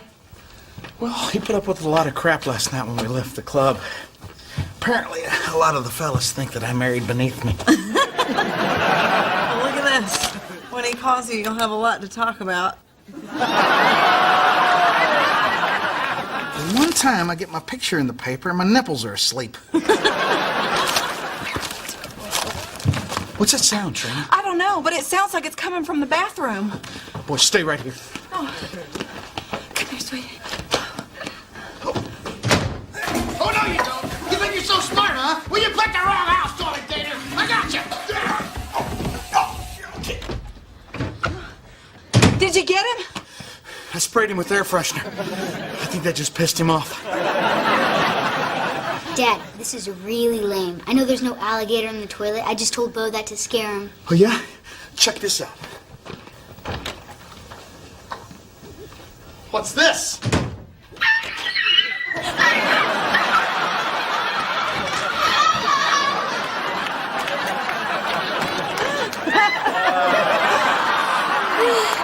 That was awesome, Dad. Jack was really scared. Can we teach him another lesson? No, I think we scared him enough for one day.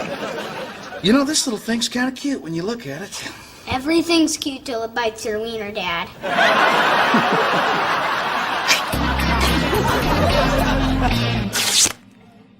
Heavenly.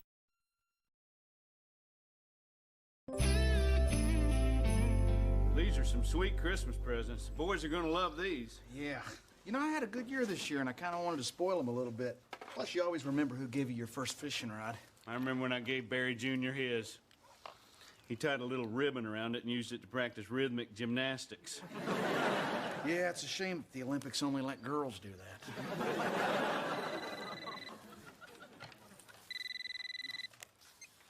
B. Martin Construction? Oh, yeah. Hey, Miss Driscoll. Yeah, the job's going fine. I'm standing in your kitchen right now. Hey, Joe, that's not level. That's why you're the boss, Mr. Barry. Oh, yeah, Miss Driscoll, we're definitely going to finish on time. You are my #1 priority. Happy holidays to you, too. Tell her Joe says hey. Joe says hey. Hey, Bear, just wondering, do you ever tell your customers the truth? What, and violate the contractor's code of ethics? Not this guy. Oh, hey, Bear. Oh, great. You got the fishing poles. Yeah, now if I could just get that... Not getting a boat. I wasn't gonna say boat. Oh, really? What were you going to say? How come I can't get a boat? Rodney, I need you to go down to the car lot and pick up the boys in our tree. Daddy's selling Christmas trees this year. Oh. Yeah, it's kind of a twist on air freshener. Now you got a pine tree that smells like a used car. Rodney, you better get going. And tell Daddy to have a good time on his trip, okay? Where's Carl going? I want to cruise to the Bahamas. Wow. I thought Carl was having financial problems. You remember that raffle he was having down at the car lot? Win 2 tickets to the Bahamas? Well, guess who won? It's the first time in my life I won't be spending Christmas with my daddy. Ah, that's a tough one. Yeah. We're all broken up about it. No, you're not. You're right. This is gonna be the best Christmas ever! It'd be even better if I... Not getting a boat! You know, I think secretly she's getting me a boat.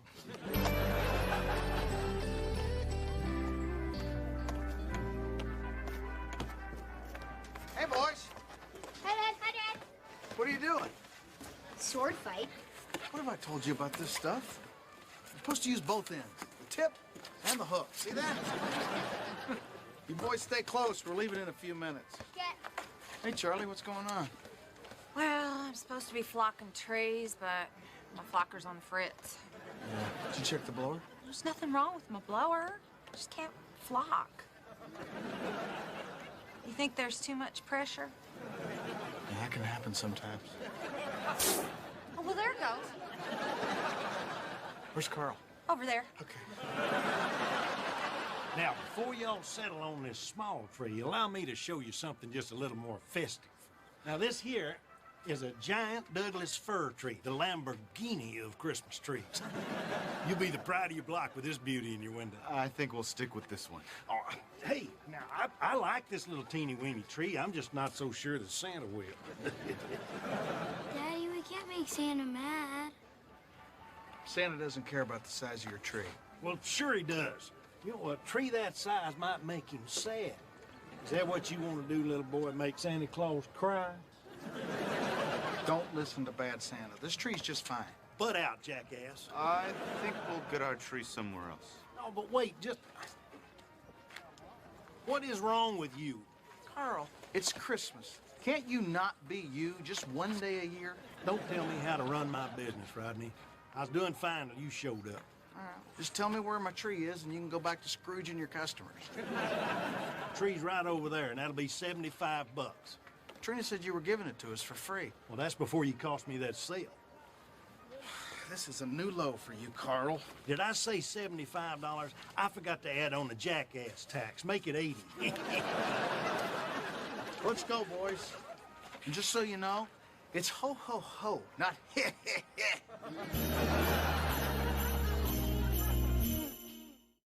Come on, Dad, plug it in. Yeah, plug it in. These are old lights. Come Look, on. there's a wire on here that's frayed. I don't... Okay, boys, come on now. Time for bed. Oh, do we have to? Yes, your Aunt Charlie's gonna get here early tomorrow to take you Christmas shopping. Okay, here's what I want, here's where to get it, and this should cover it. All right, good night, you guys. Good night. Now that right there is a beautiful tree. Yeah, it better be. The damn thing cost us $80. God, could you let it go? I can't. If I wanted to spend $80, I'd have paid the fine for cutting the one down in the park like last year. You did cost Daddy a sale. Oh, you're defending him now? No, and he's not here to defend himself either. Now, come on, it's almost Christmas time. Let's be Christmassy. Yeah, it's a good thing he's going to the Bahamas, because if he wasn't, What? he wouldn't be welcome in my house. Oh, so it's your house now? I didn't mean it that way. Well, you said it that way. Why are we even talking about this, okay? He's not going to be here. If he was. I get it, okay? It's not important to you, but could you quit rubbing my nose in the fact that it's the first Christmas I'm ever going to spend without my daddy? Because it's really starting to piss me off. Yeah, well, he pisses me off, Trina. Well, you know what he's like. Why don't you just learn to live with it? Of course, you take his side. You're just like him. Well, if that means we're both wondering what I ever saw in you to begin with, you're right. What is that? I bought us a new angel. For unto you a child is born. We have an angel, and it has been in my family since Daddy was a little boy. Yeah, and just like your daddy, that ratty old thing is not going to be ruining Christmas. For unto you a child is born. Rodney, take that ugly thing down. No. Now. No. All right, fine. I'll do it myself. Fine. My house, my ladder. You know what? Daddy doesn't have to be here this year for you to be called jackass. Jackass! That's not very Christmassy. Seat of Carl. For unto you a child is born. Shut up.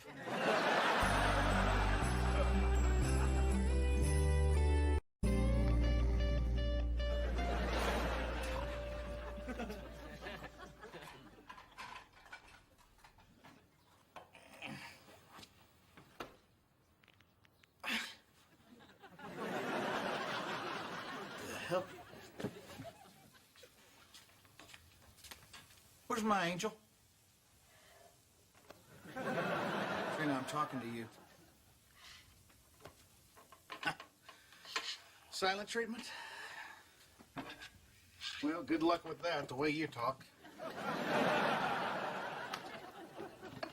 You know, I can get you to talk if I want to. You putting on a little weight?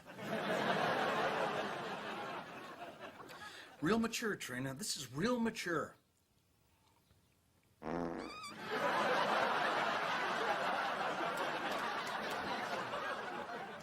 I'm sorry, do you want to say something? Boys, breakfast!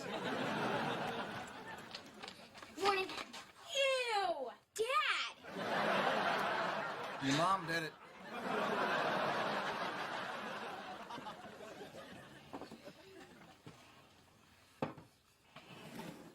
Aren't you eating, Dad? Nope, not hungry. Banana pancakes, my favorite. Here's something else you're not getting. Oh, nice try. Like that's gonna work on boobs. Shirt's on backwards, idiot. Mom, can I have some more syrup? Sure, sweetie.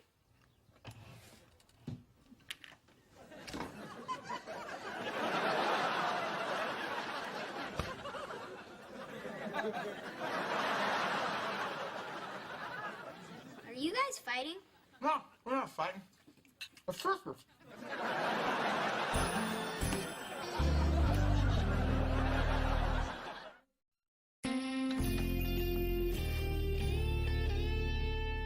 For unto you a child is born.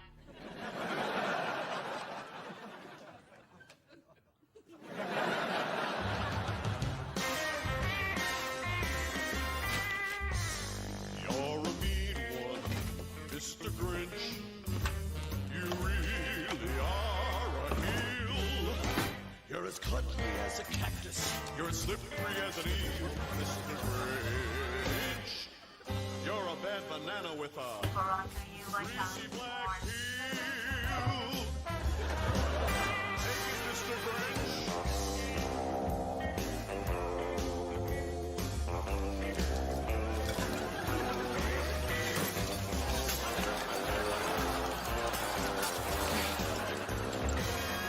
You're a monster, Mr. Grinch.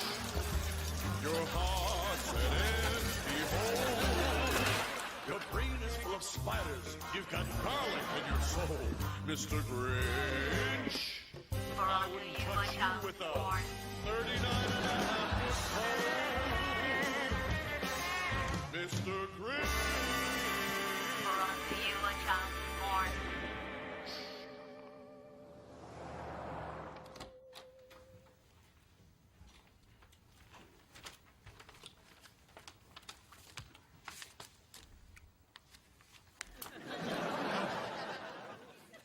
Rodney, quick, I need help!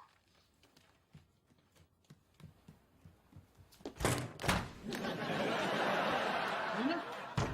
Trina? It's cold out here. Open the door. Trina? What are you doing? No, you Trina? Put that down. Trina?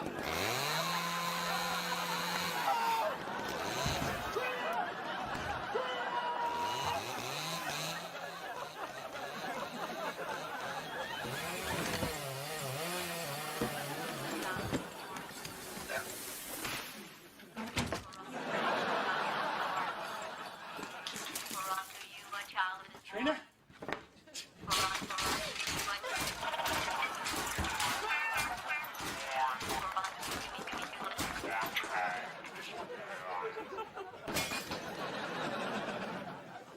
I think your angel's broken.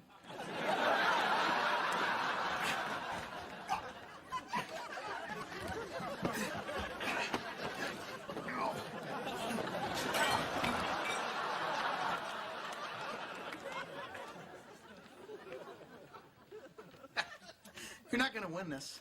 I'll buy another angel, and this one will be loud and tacky.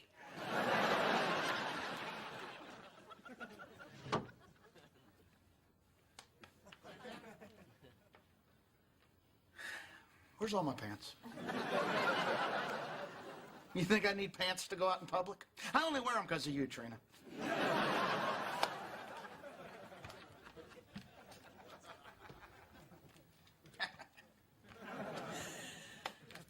Where are my keys? Your next question's going to be, where is my truck?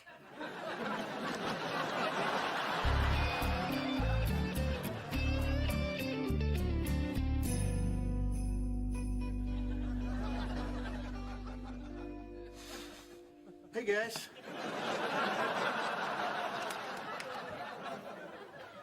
There are so many wrong things to look at, I don't know where to start. What happened here? Your mom and I had a little disagreement. And you took it out on the tree? Well, it's not fair. It wasn't good all year to have you and Mom mess it up. Look, me and Barry are going out to get another angel, and on the way back, we will stop by your Grandpa Carl's lot and pick up another tree. Oh, no, the lot's closed. Daddy went to the Bahamas this morning. Yeah, but he's got to have a few trees lying around. Why are you wearing Mom's pants? Because your mama went nuts and hid all of Daddy's pants. What's in the bag? All of Trina's left shoes.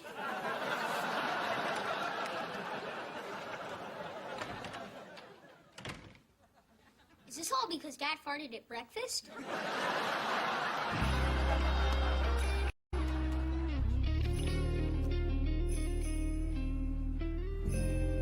What is it about women's pants that makes the butt look big?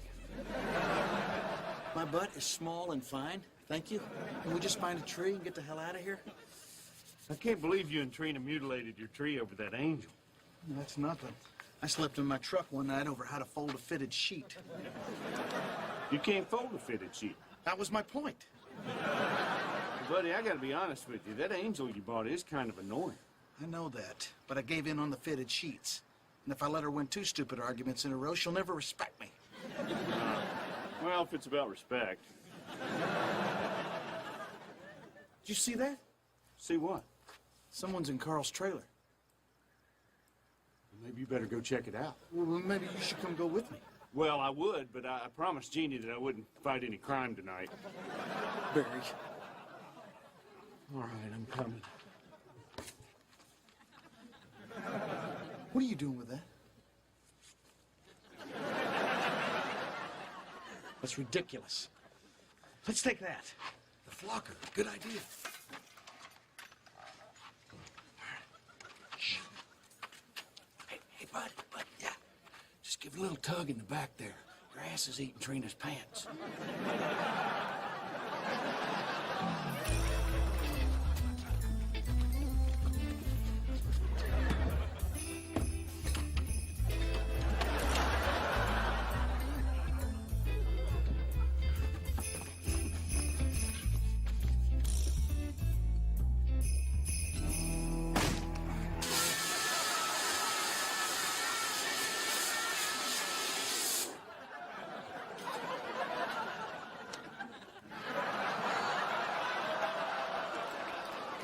Carl?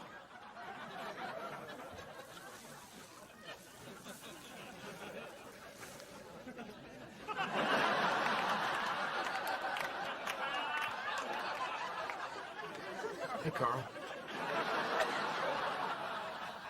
I'll be outside.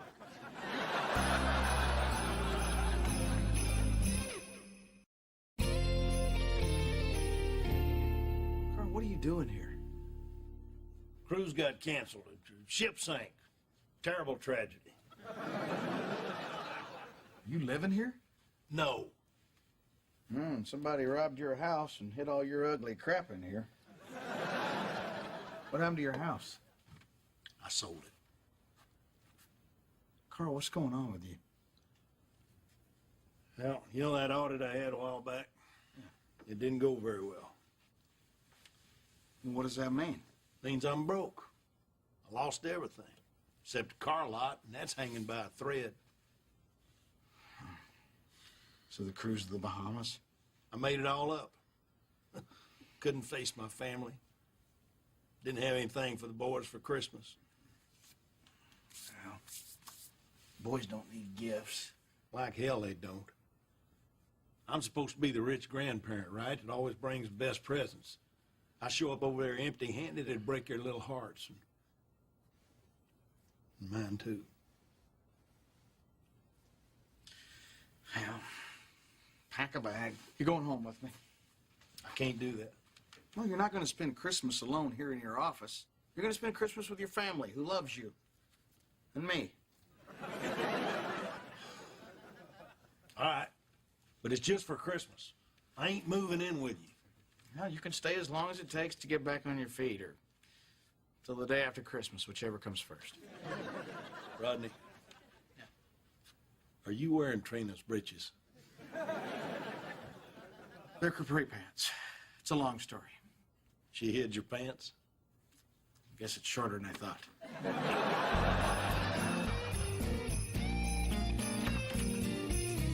Everybody, I'm home. I got a surprise.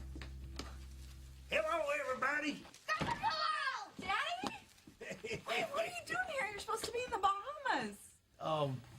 Well, it's a long. We wanted to surprise you.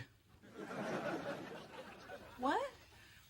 We made the whole thing up about the Bahamas. We've been planning this for months. Ain't that right, Carl? Yeah, that's right. Gotcha. That's a great surprise. I'm just so glad to have us all here together. You boys, why don't you go set your room up for your grandpa? He's going to be staying with us a couple of days.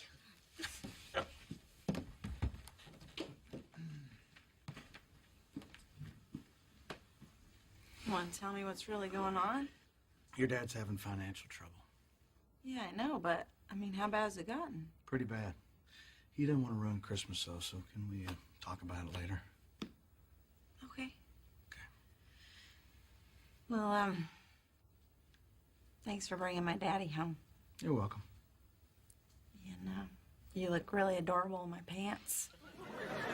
Larry thinks they make my butt look too big.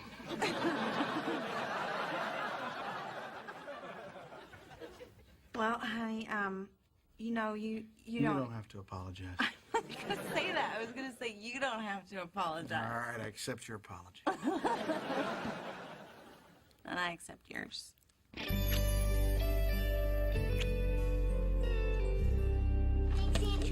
welcome. Oh, wait. This one is to you from me. Oh, boy. What could this be? A big box of pants? And Charlie, this one's for me. Oh, it is? Let's see, what do we have here? A soup can pencil holder. Yeah, but it only took me 5 minutes to make it. You know, you could have spent that extra minute getting the noodle out of there, but it's beautiful. Merry Christmas, everybody! Merry Christmas! Well, now, Jeannie made some of her famous ambrosia. You want to keep it in your fridge for a week, or should I just toss it out right now? And away it goes. We got one more present. Oh, I know what this is. You boys are gonna love it. Fishing rod! This is so awesome! Thanks, Dad. Yeah. They're from your Grandpa Carl. Thanks, Grandpa. Thank you. Oh my gosh, these are so cool. You always get the best presents. Well, I had a little help this year. I like the thank you. Just trying to be Christmassy. Go fishing. Grandpa, will you teach us how to cast? Well, you know, I probably could, but I got a feeling your daddy's probably better at it than I am. Now, remember, boys, these poles are for fishing, not gymnastics. Well, Merry Christmas. Okay, who wants another present?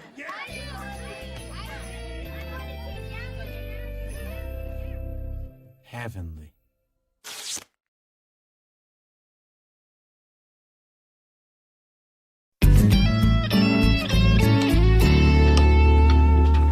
Hey, what you doing?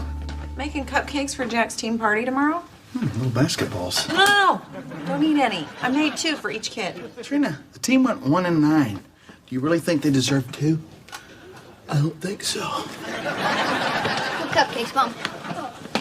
Hey, Dad, can I sleep over at Janie's house tonight? Sure, I don't see why not. Cool, yes. I mean, no. How come? It's a school night? No, it's not. It's Friday. Well, if you're going to argue with me, then no. Come on, Dad. I'll talk to your mom. Cool. Yeah, my dad doesn't make any decisions either. How come they can't sleep at Danny's? The Dunstons? Yeah. Remember? His dad's the one that keeps all the guns in the house. Oh, those people. Yeah. Ones with the dog chained to the clothesline and the big tall weeds in the front yard. Yeah, and I feel bad for Danny because nobody wants their kids to play over there. Well, we can just have them sleep over here. Well, I mean, I would, but we got the team party tomorrow night. That's a lot of kid stuff. Yeah, I mean, we should enjoy the kids while we can. I mean, they're getting less cute every year. Hey, Paul. Hey, Rodney. How you doing? Good, man. Come on in. Hey, Paul. Hey, Trina. Hey, Danny, your dad's here. Listen, Paul, the boys were talking about having a sleepover tonight, and I think we'd feel more comfortable if they did it here. I mean, to be honest, we're a little nervous about the firearms. Oh. Okay. Well, I mean, just so you know, I do keep them locked up. Oh, I'm sure you do. It's just that, 12-year-olds can get into anything. Look, we're not saying that you're irresponsible, Paul. We just would feel, safer if they were here. Well, I appreciate the honesty. No hard feelings? No, absolutely not. Hey, why would I have hard feelings about a right guaranteed me by the Constitution? Hey, buddy. Oh, hey, boys, listen, you can have that slumber party, but you're going to have it over here tonight, okay? Awesome. Come on, Danny. Cool. Bye, Dad. All right, have fun. Well, looks like I got me a free evening. Guess I'll go home and shoot stuff. I'm kidding. we know. Right. All right, man. I'll see you tomorrow, all right? All right. See you, Paul. Bye, Paul. Think he's going to shoot stuff? Yeah, I think he is. Hey, Charlie. What happened to you? I don't want to talk about it. Well, whatever happened to her knocked her panties into her purse.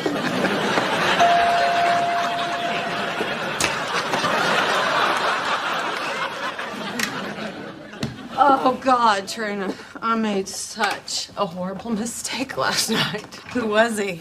Did you get a name this time? One day, I'm gonna be on my deathbed, and you're gonna lean your ear down close to my lips, and I'm gonna whisper, I still can't tell you. Rodney. Hey, Gerald Bob, what are you doing here? I'm just returning some personal belongings that don't belong to me, personally. Trina doesn't wear lip gloss. I don't believe I shared the identity of the lips that have been softened by that gloss. Okay, thanks, buddy. Hold on a minute. I'm not finished with you yet. So, what'd you do last night? Sure, Bob, you want me to ask you what you did last night? If it wouldn't be putting you out, I'd appreciate it. All right, well, what'd you do? I slept with Charlie.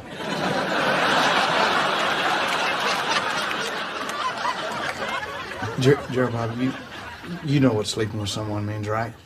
Of course I do, and by that definition, I slept with her 2 1/3 times. You're lying, right? It's true. I swear. I took that from her purse because I knew I needed proof. I was going to take her antibiotics, but that didn't seem right. Well, I'll make sure she gets this. I'm sure she's going to want to look pretty when she hangs herself. That's good. And tell my lady I'll be calling her later at the phone number she gave me. That's her real number, right? Looks like she made a little mistake. 7 of the numbers are wrong. Here's her real number. There you go. All right, thank you. Bicycle.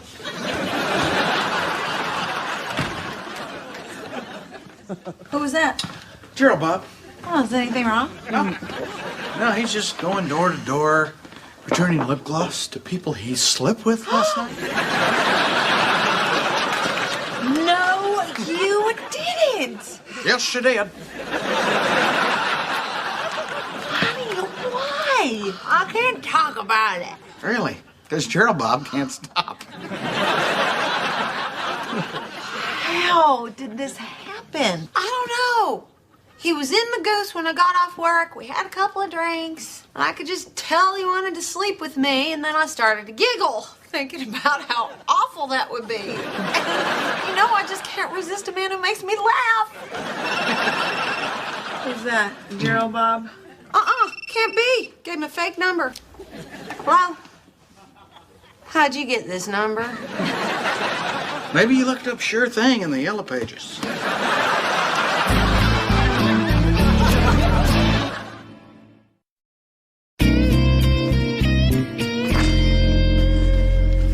Dad, Jack says I can't be at a sleepover. It's a camp out, not a sleepover. And 12-year-olds only, no kids allowed. Sorry, buddy. You're in the house tonight. Besides, it's not safe out here. Bears eat the little ones first. There's no bears out here. There's also no TV out here. Oh, right. Later, suckers. I better get out of here. There's a full moon out tonight. It's about this time of night that I start to turn into...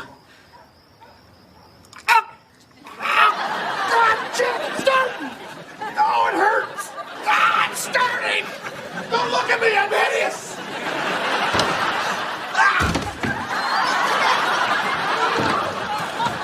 Your dad is so cool. Pina coladas? Isn't that what got you into trouble last night in the first place? I do not know what you're talking about. I have blocked it out.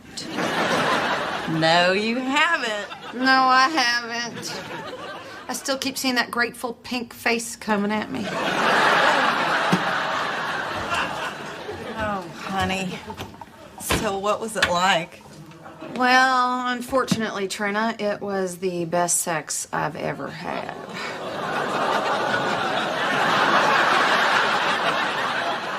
How is that possible? Well, remember when we were kids, Trina, and we loved to go down to the playground, go down the slide, and then they put in that new slide with the twist in it? Yeah. And even though it was a little slower, for some reason, it was a lot more fun.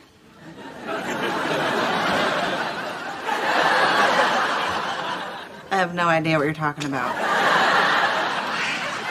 Gerald Bob's got a crooked slide.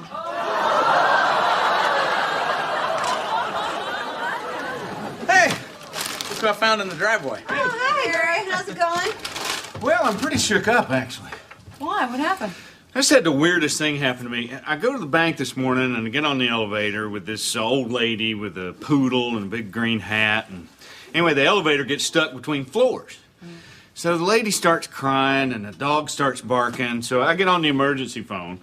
And finally, this fireman crawls down the shaft and he pokes his head through that little hole in the top of the car.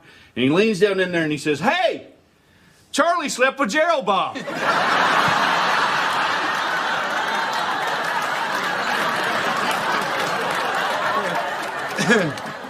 You told Barry. Well, I had to. I didn't want him to hear it from somebody else I told. Mom, can we have something to drink? Yeah, sure. I'll get you boys some milk. Milk? Trina, these are a couple of manly men sleeping in the great outdoors. They don't want milk. Boys, how about I pour you 3 fingers of virgin pina colada? I don't know, Rodney. Do you think they can handle that? First time I had a virgin pina colada, fire shot out of my nose and I started speaking Chinese. I'll take one. Yeah, me too. Straight up or on the rocks? Extra rocks for me, please. Extra rocks it is. And remember, when I say last call, it means last call. Keep your hands off the waitresses. Thanks, Dad. Take care. Charlie, pass me those chips. Unless you've slept with those two.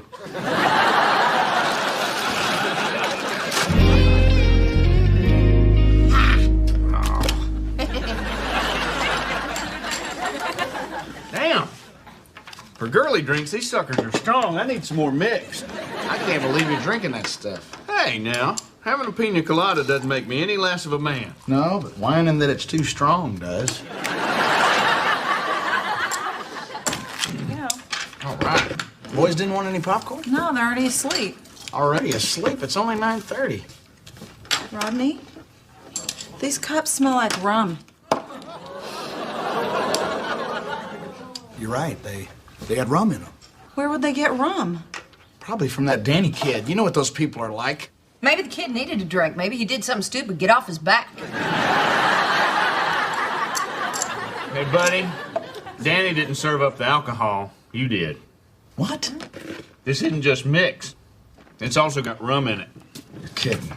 No, there's no alcohol in it. You add rum to the mix. Everybody knows that. It says right here on the label, now with even more rum. Oh, my God. Trina, we just got 2 12-year-olds drunk. Well, what should we do? Should we wake them up? Should we give them some coffee? You don't give kids coffee. You don't give kids booze. Hey, 6 more labels, we get a beach ball.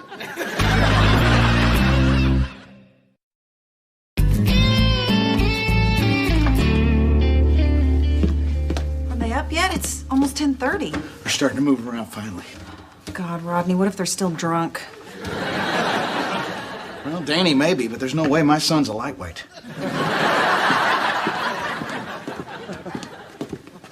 Oh, here they come. Act natural, act natural. Hey, honey.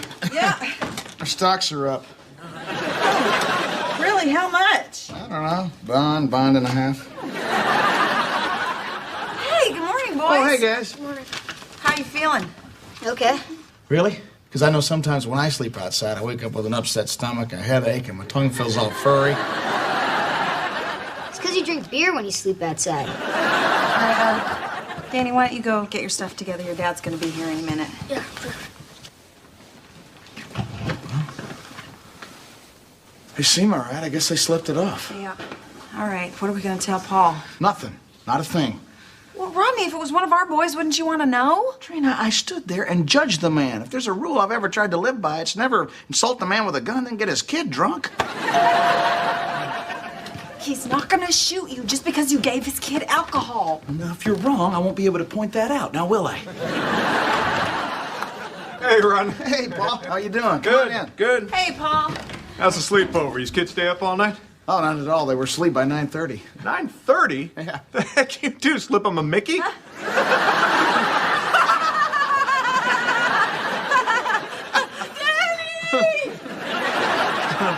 Hey, buddy. All right, what do you say? Thanks for having me over. It was fun.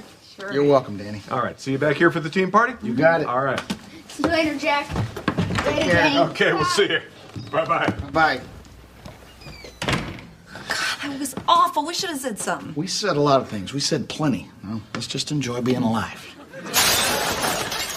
What was that? Gerald Bob. Gerald Bob, did you just throw a rock through my window?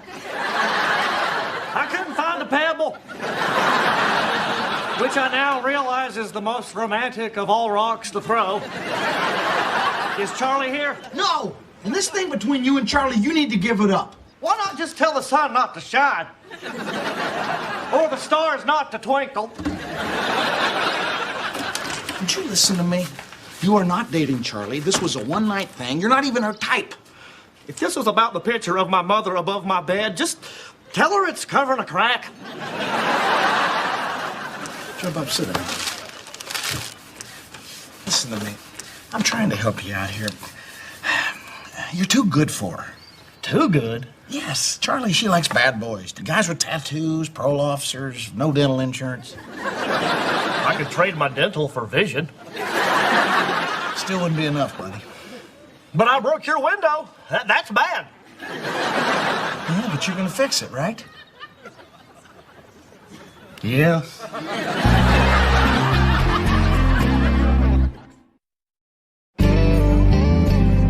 So let me understand this. They win one game all season, and you throw them this big party, and you give each one of them a trophy?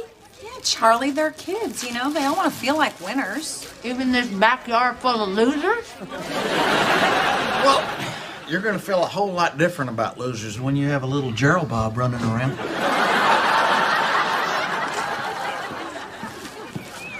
Hey, guys. Hey. What can I get you? I wanted to show my dad that juice you gave us last night. What are you talking about, Danny? You know how these kids are. They see something one time, they just gotta have it. Yeah. Yeah, it's in that bottle that had the monkey in the grass skirt. I think it's in the refrigerator. Whoa, Danny. No. You trying to cool the whole neighborhood? Why don't you check outside? I bet we got something to drink out there. Yeah, come on, let's go. Okay. Okay. Sure. All righty.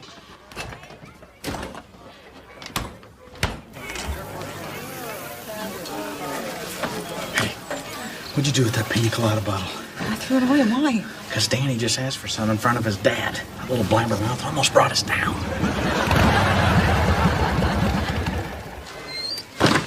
Where's my woman? Charlie! Gerald Bob, have you lost your mind? No, I took your advice. I'm bad now. Real bad. If you were my teacher, you'd give me an unsatisfactory in citizenship. Oh, God. I brought your favorite drink, my lady. I mean, hoe. Bob, there are kids here. I can't be worried about them. I'm bad, okay? Check it out. Oh, you got a tattoo? Yep. It's a catfish. Bottom feeder, like myself. I was thinking about putting hush puppies on this arm. Gerald, Bob, we need to talk. Oh, sorry. Don't worry about those people, folks. It's okay. Hey. This isn't Dad. This is the drink I want. Oh, no, not that one. It's got alcohol in it. But that's what I had last night. You served this to my boy? No. Sure you did. Gave me 3 fingers on the rocks. Nod mine straight up. Jack, quiet. Jack, you take your friends and play out front, huh? Okay. Come on, guys. Hey, how about that guy that got us the 1 win? Where's the coach at? Yeah. Huh? Hey, did you not serve my kid alcohol? Yes, we did, Paul, but it was an accident. We thought it was mixer. Carol, Yeah. they got Danny drunk. What kind of people are you? No, we don't know that they were drunk. No, but the time we went out to check on them, they'd already passed out. In a tent. They were in a tent. And we checked on them. We made sure that they were fine. I told you we shouldn't have let him sleep over. He's an entertainer. What the hell does that mean? Well, everyone knows people in your business drink booze and smoke the weed. No, we don't do that. No, we don't do that. We're not the bad family in the neighborhood. They are. What? Oh, don't act like you don't know what I'm talking about. Car up on blocks, bathtub in the front yard. That is a planter. Anything's a planter if you leave it in the yard long enough. It is ugly. I should know. I can see it from a couch. You know what, Chuck? Maybe it's time you get your butt up off that couch. I know you haven't worked in 7 months.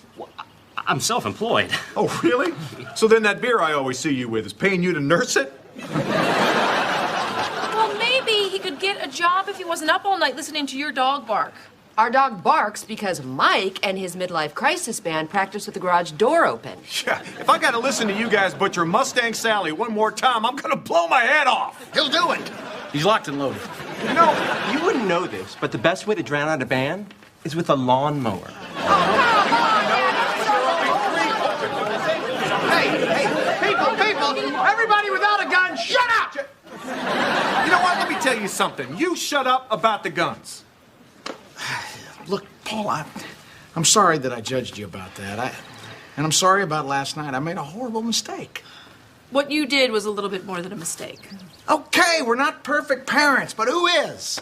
You gonna tell me that none of you guys have ever lost your kid at the mall or ever forgot to pick one up at school or ever tested a 9-volt battery out on their tongue?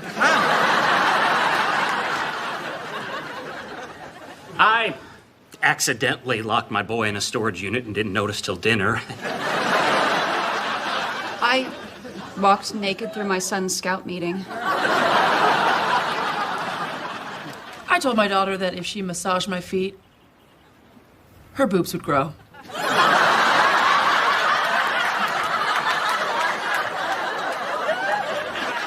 I pulled Danny behind my car on a skateboard once. Idiot. Well, the back seat was full of crap we had to get to school. Look, I think we can all agree that with us as parents, our kids are lucky to be alive. That's right. We stink. It's amazing they made it this far. Especially his kids. Well, we used to have 3 kids till one of them got lost in Paul's weeds. Okay. Well, I'm sure he'll find his way out once he sobers up. Okay, look, can you lay off on the booze? We are not big drinkers. So you weren't drunk when you made those cupcakes? I would so kick your ass right now, but I don't want you to have bruises the next time you strip for the Scouts. Wow, I hope your kid isn't as mean and drunk as you are. Hey, at least our kid can make a jump shot. Hey,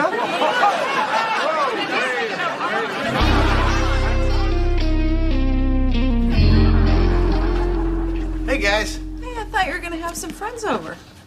Can't. No one's allowed to come over. You're the booze parents. Well, won't you go play at someone else's house? Can't. We're the booze kids. All right, well, it's official. We've become the bad house on the block. Give me a quarter. Heads we're getting a pit bull, tails we're getting a rooster. Oh, Charlie. Please tell me you didn't do it again. I'm addicted to the crooked slide, Trina. And there is no line. Heavenly.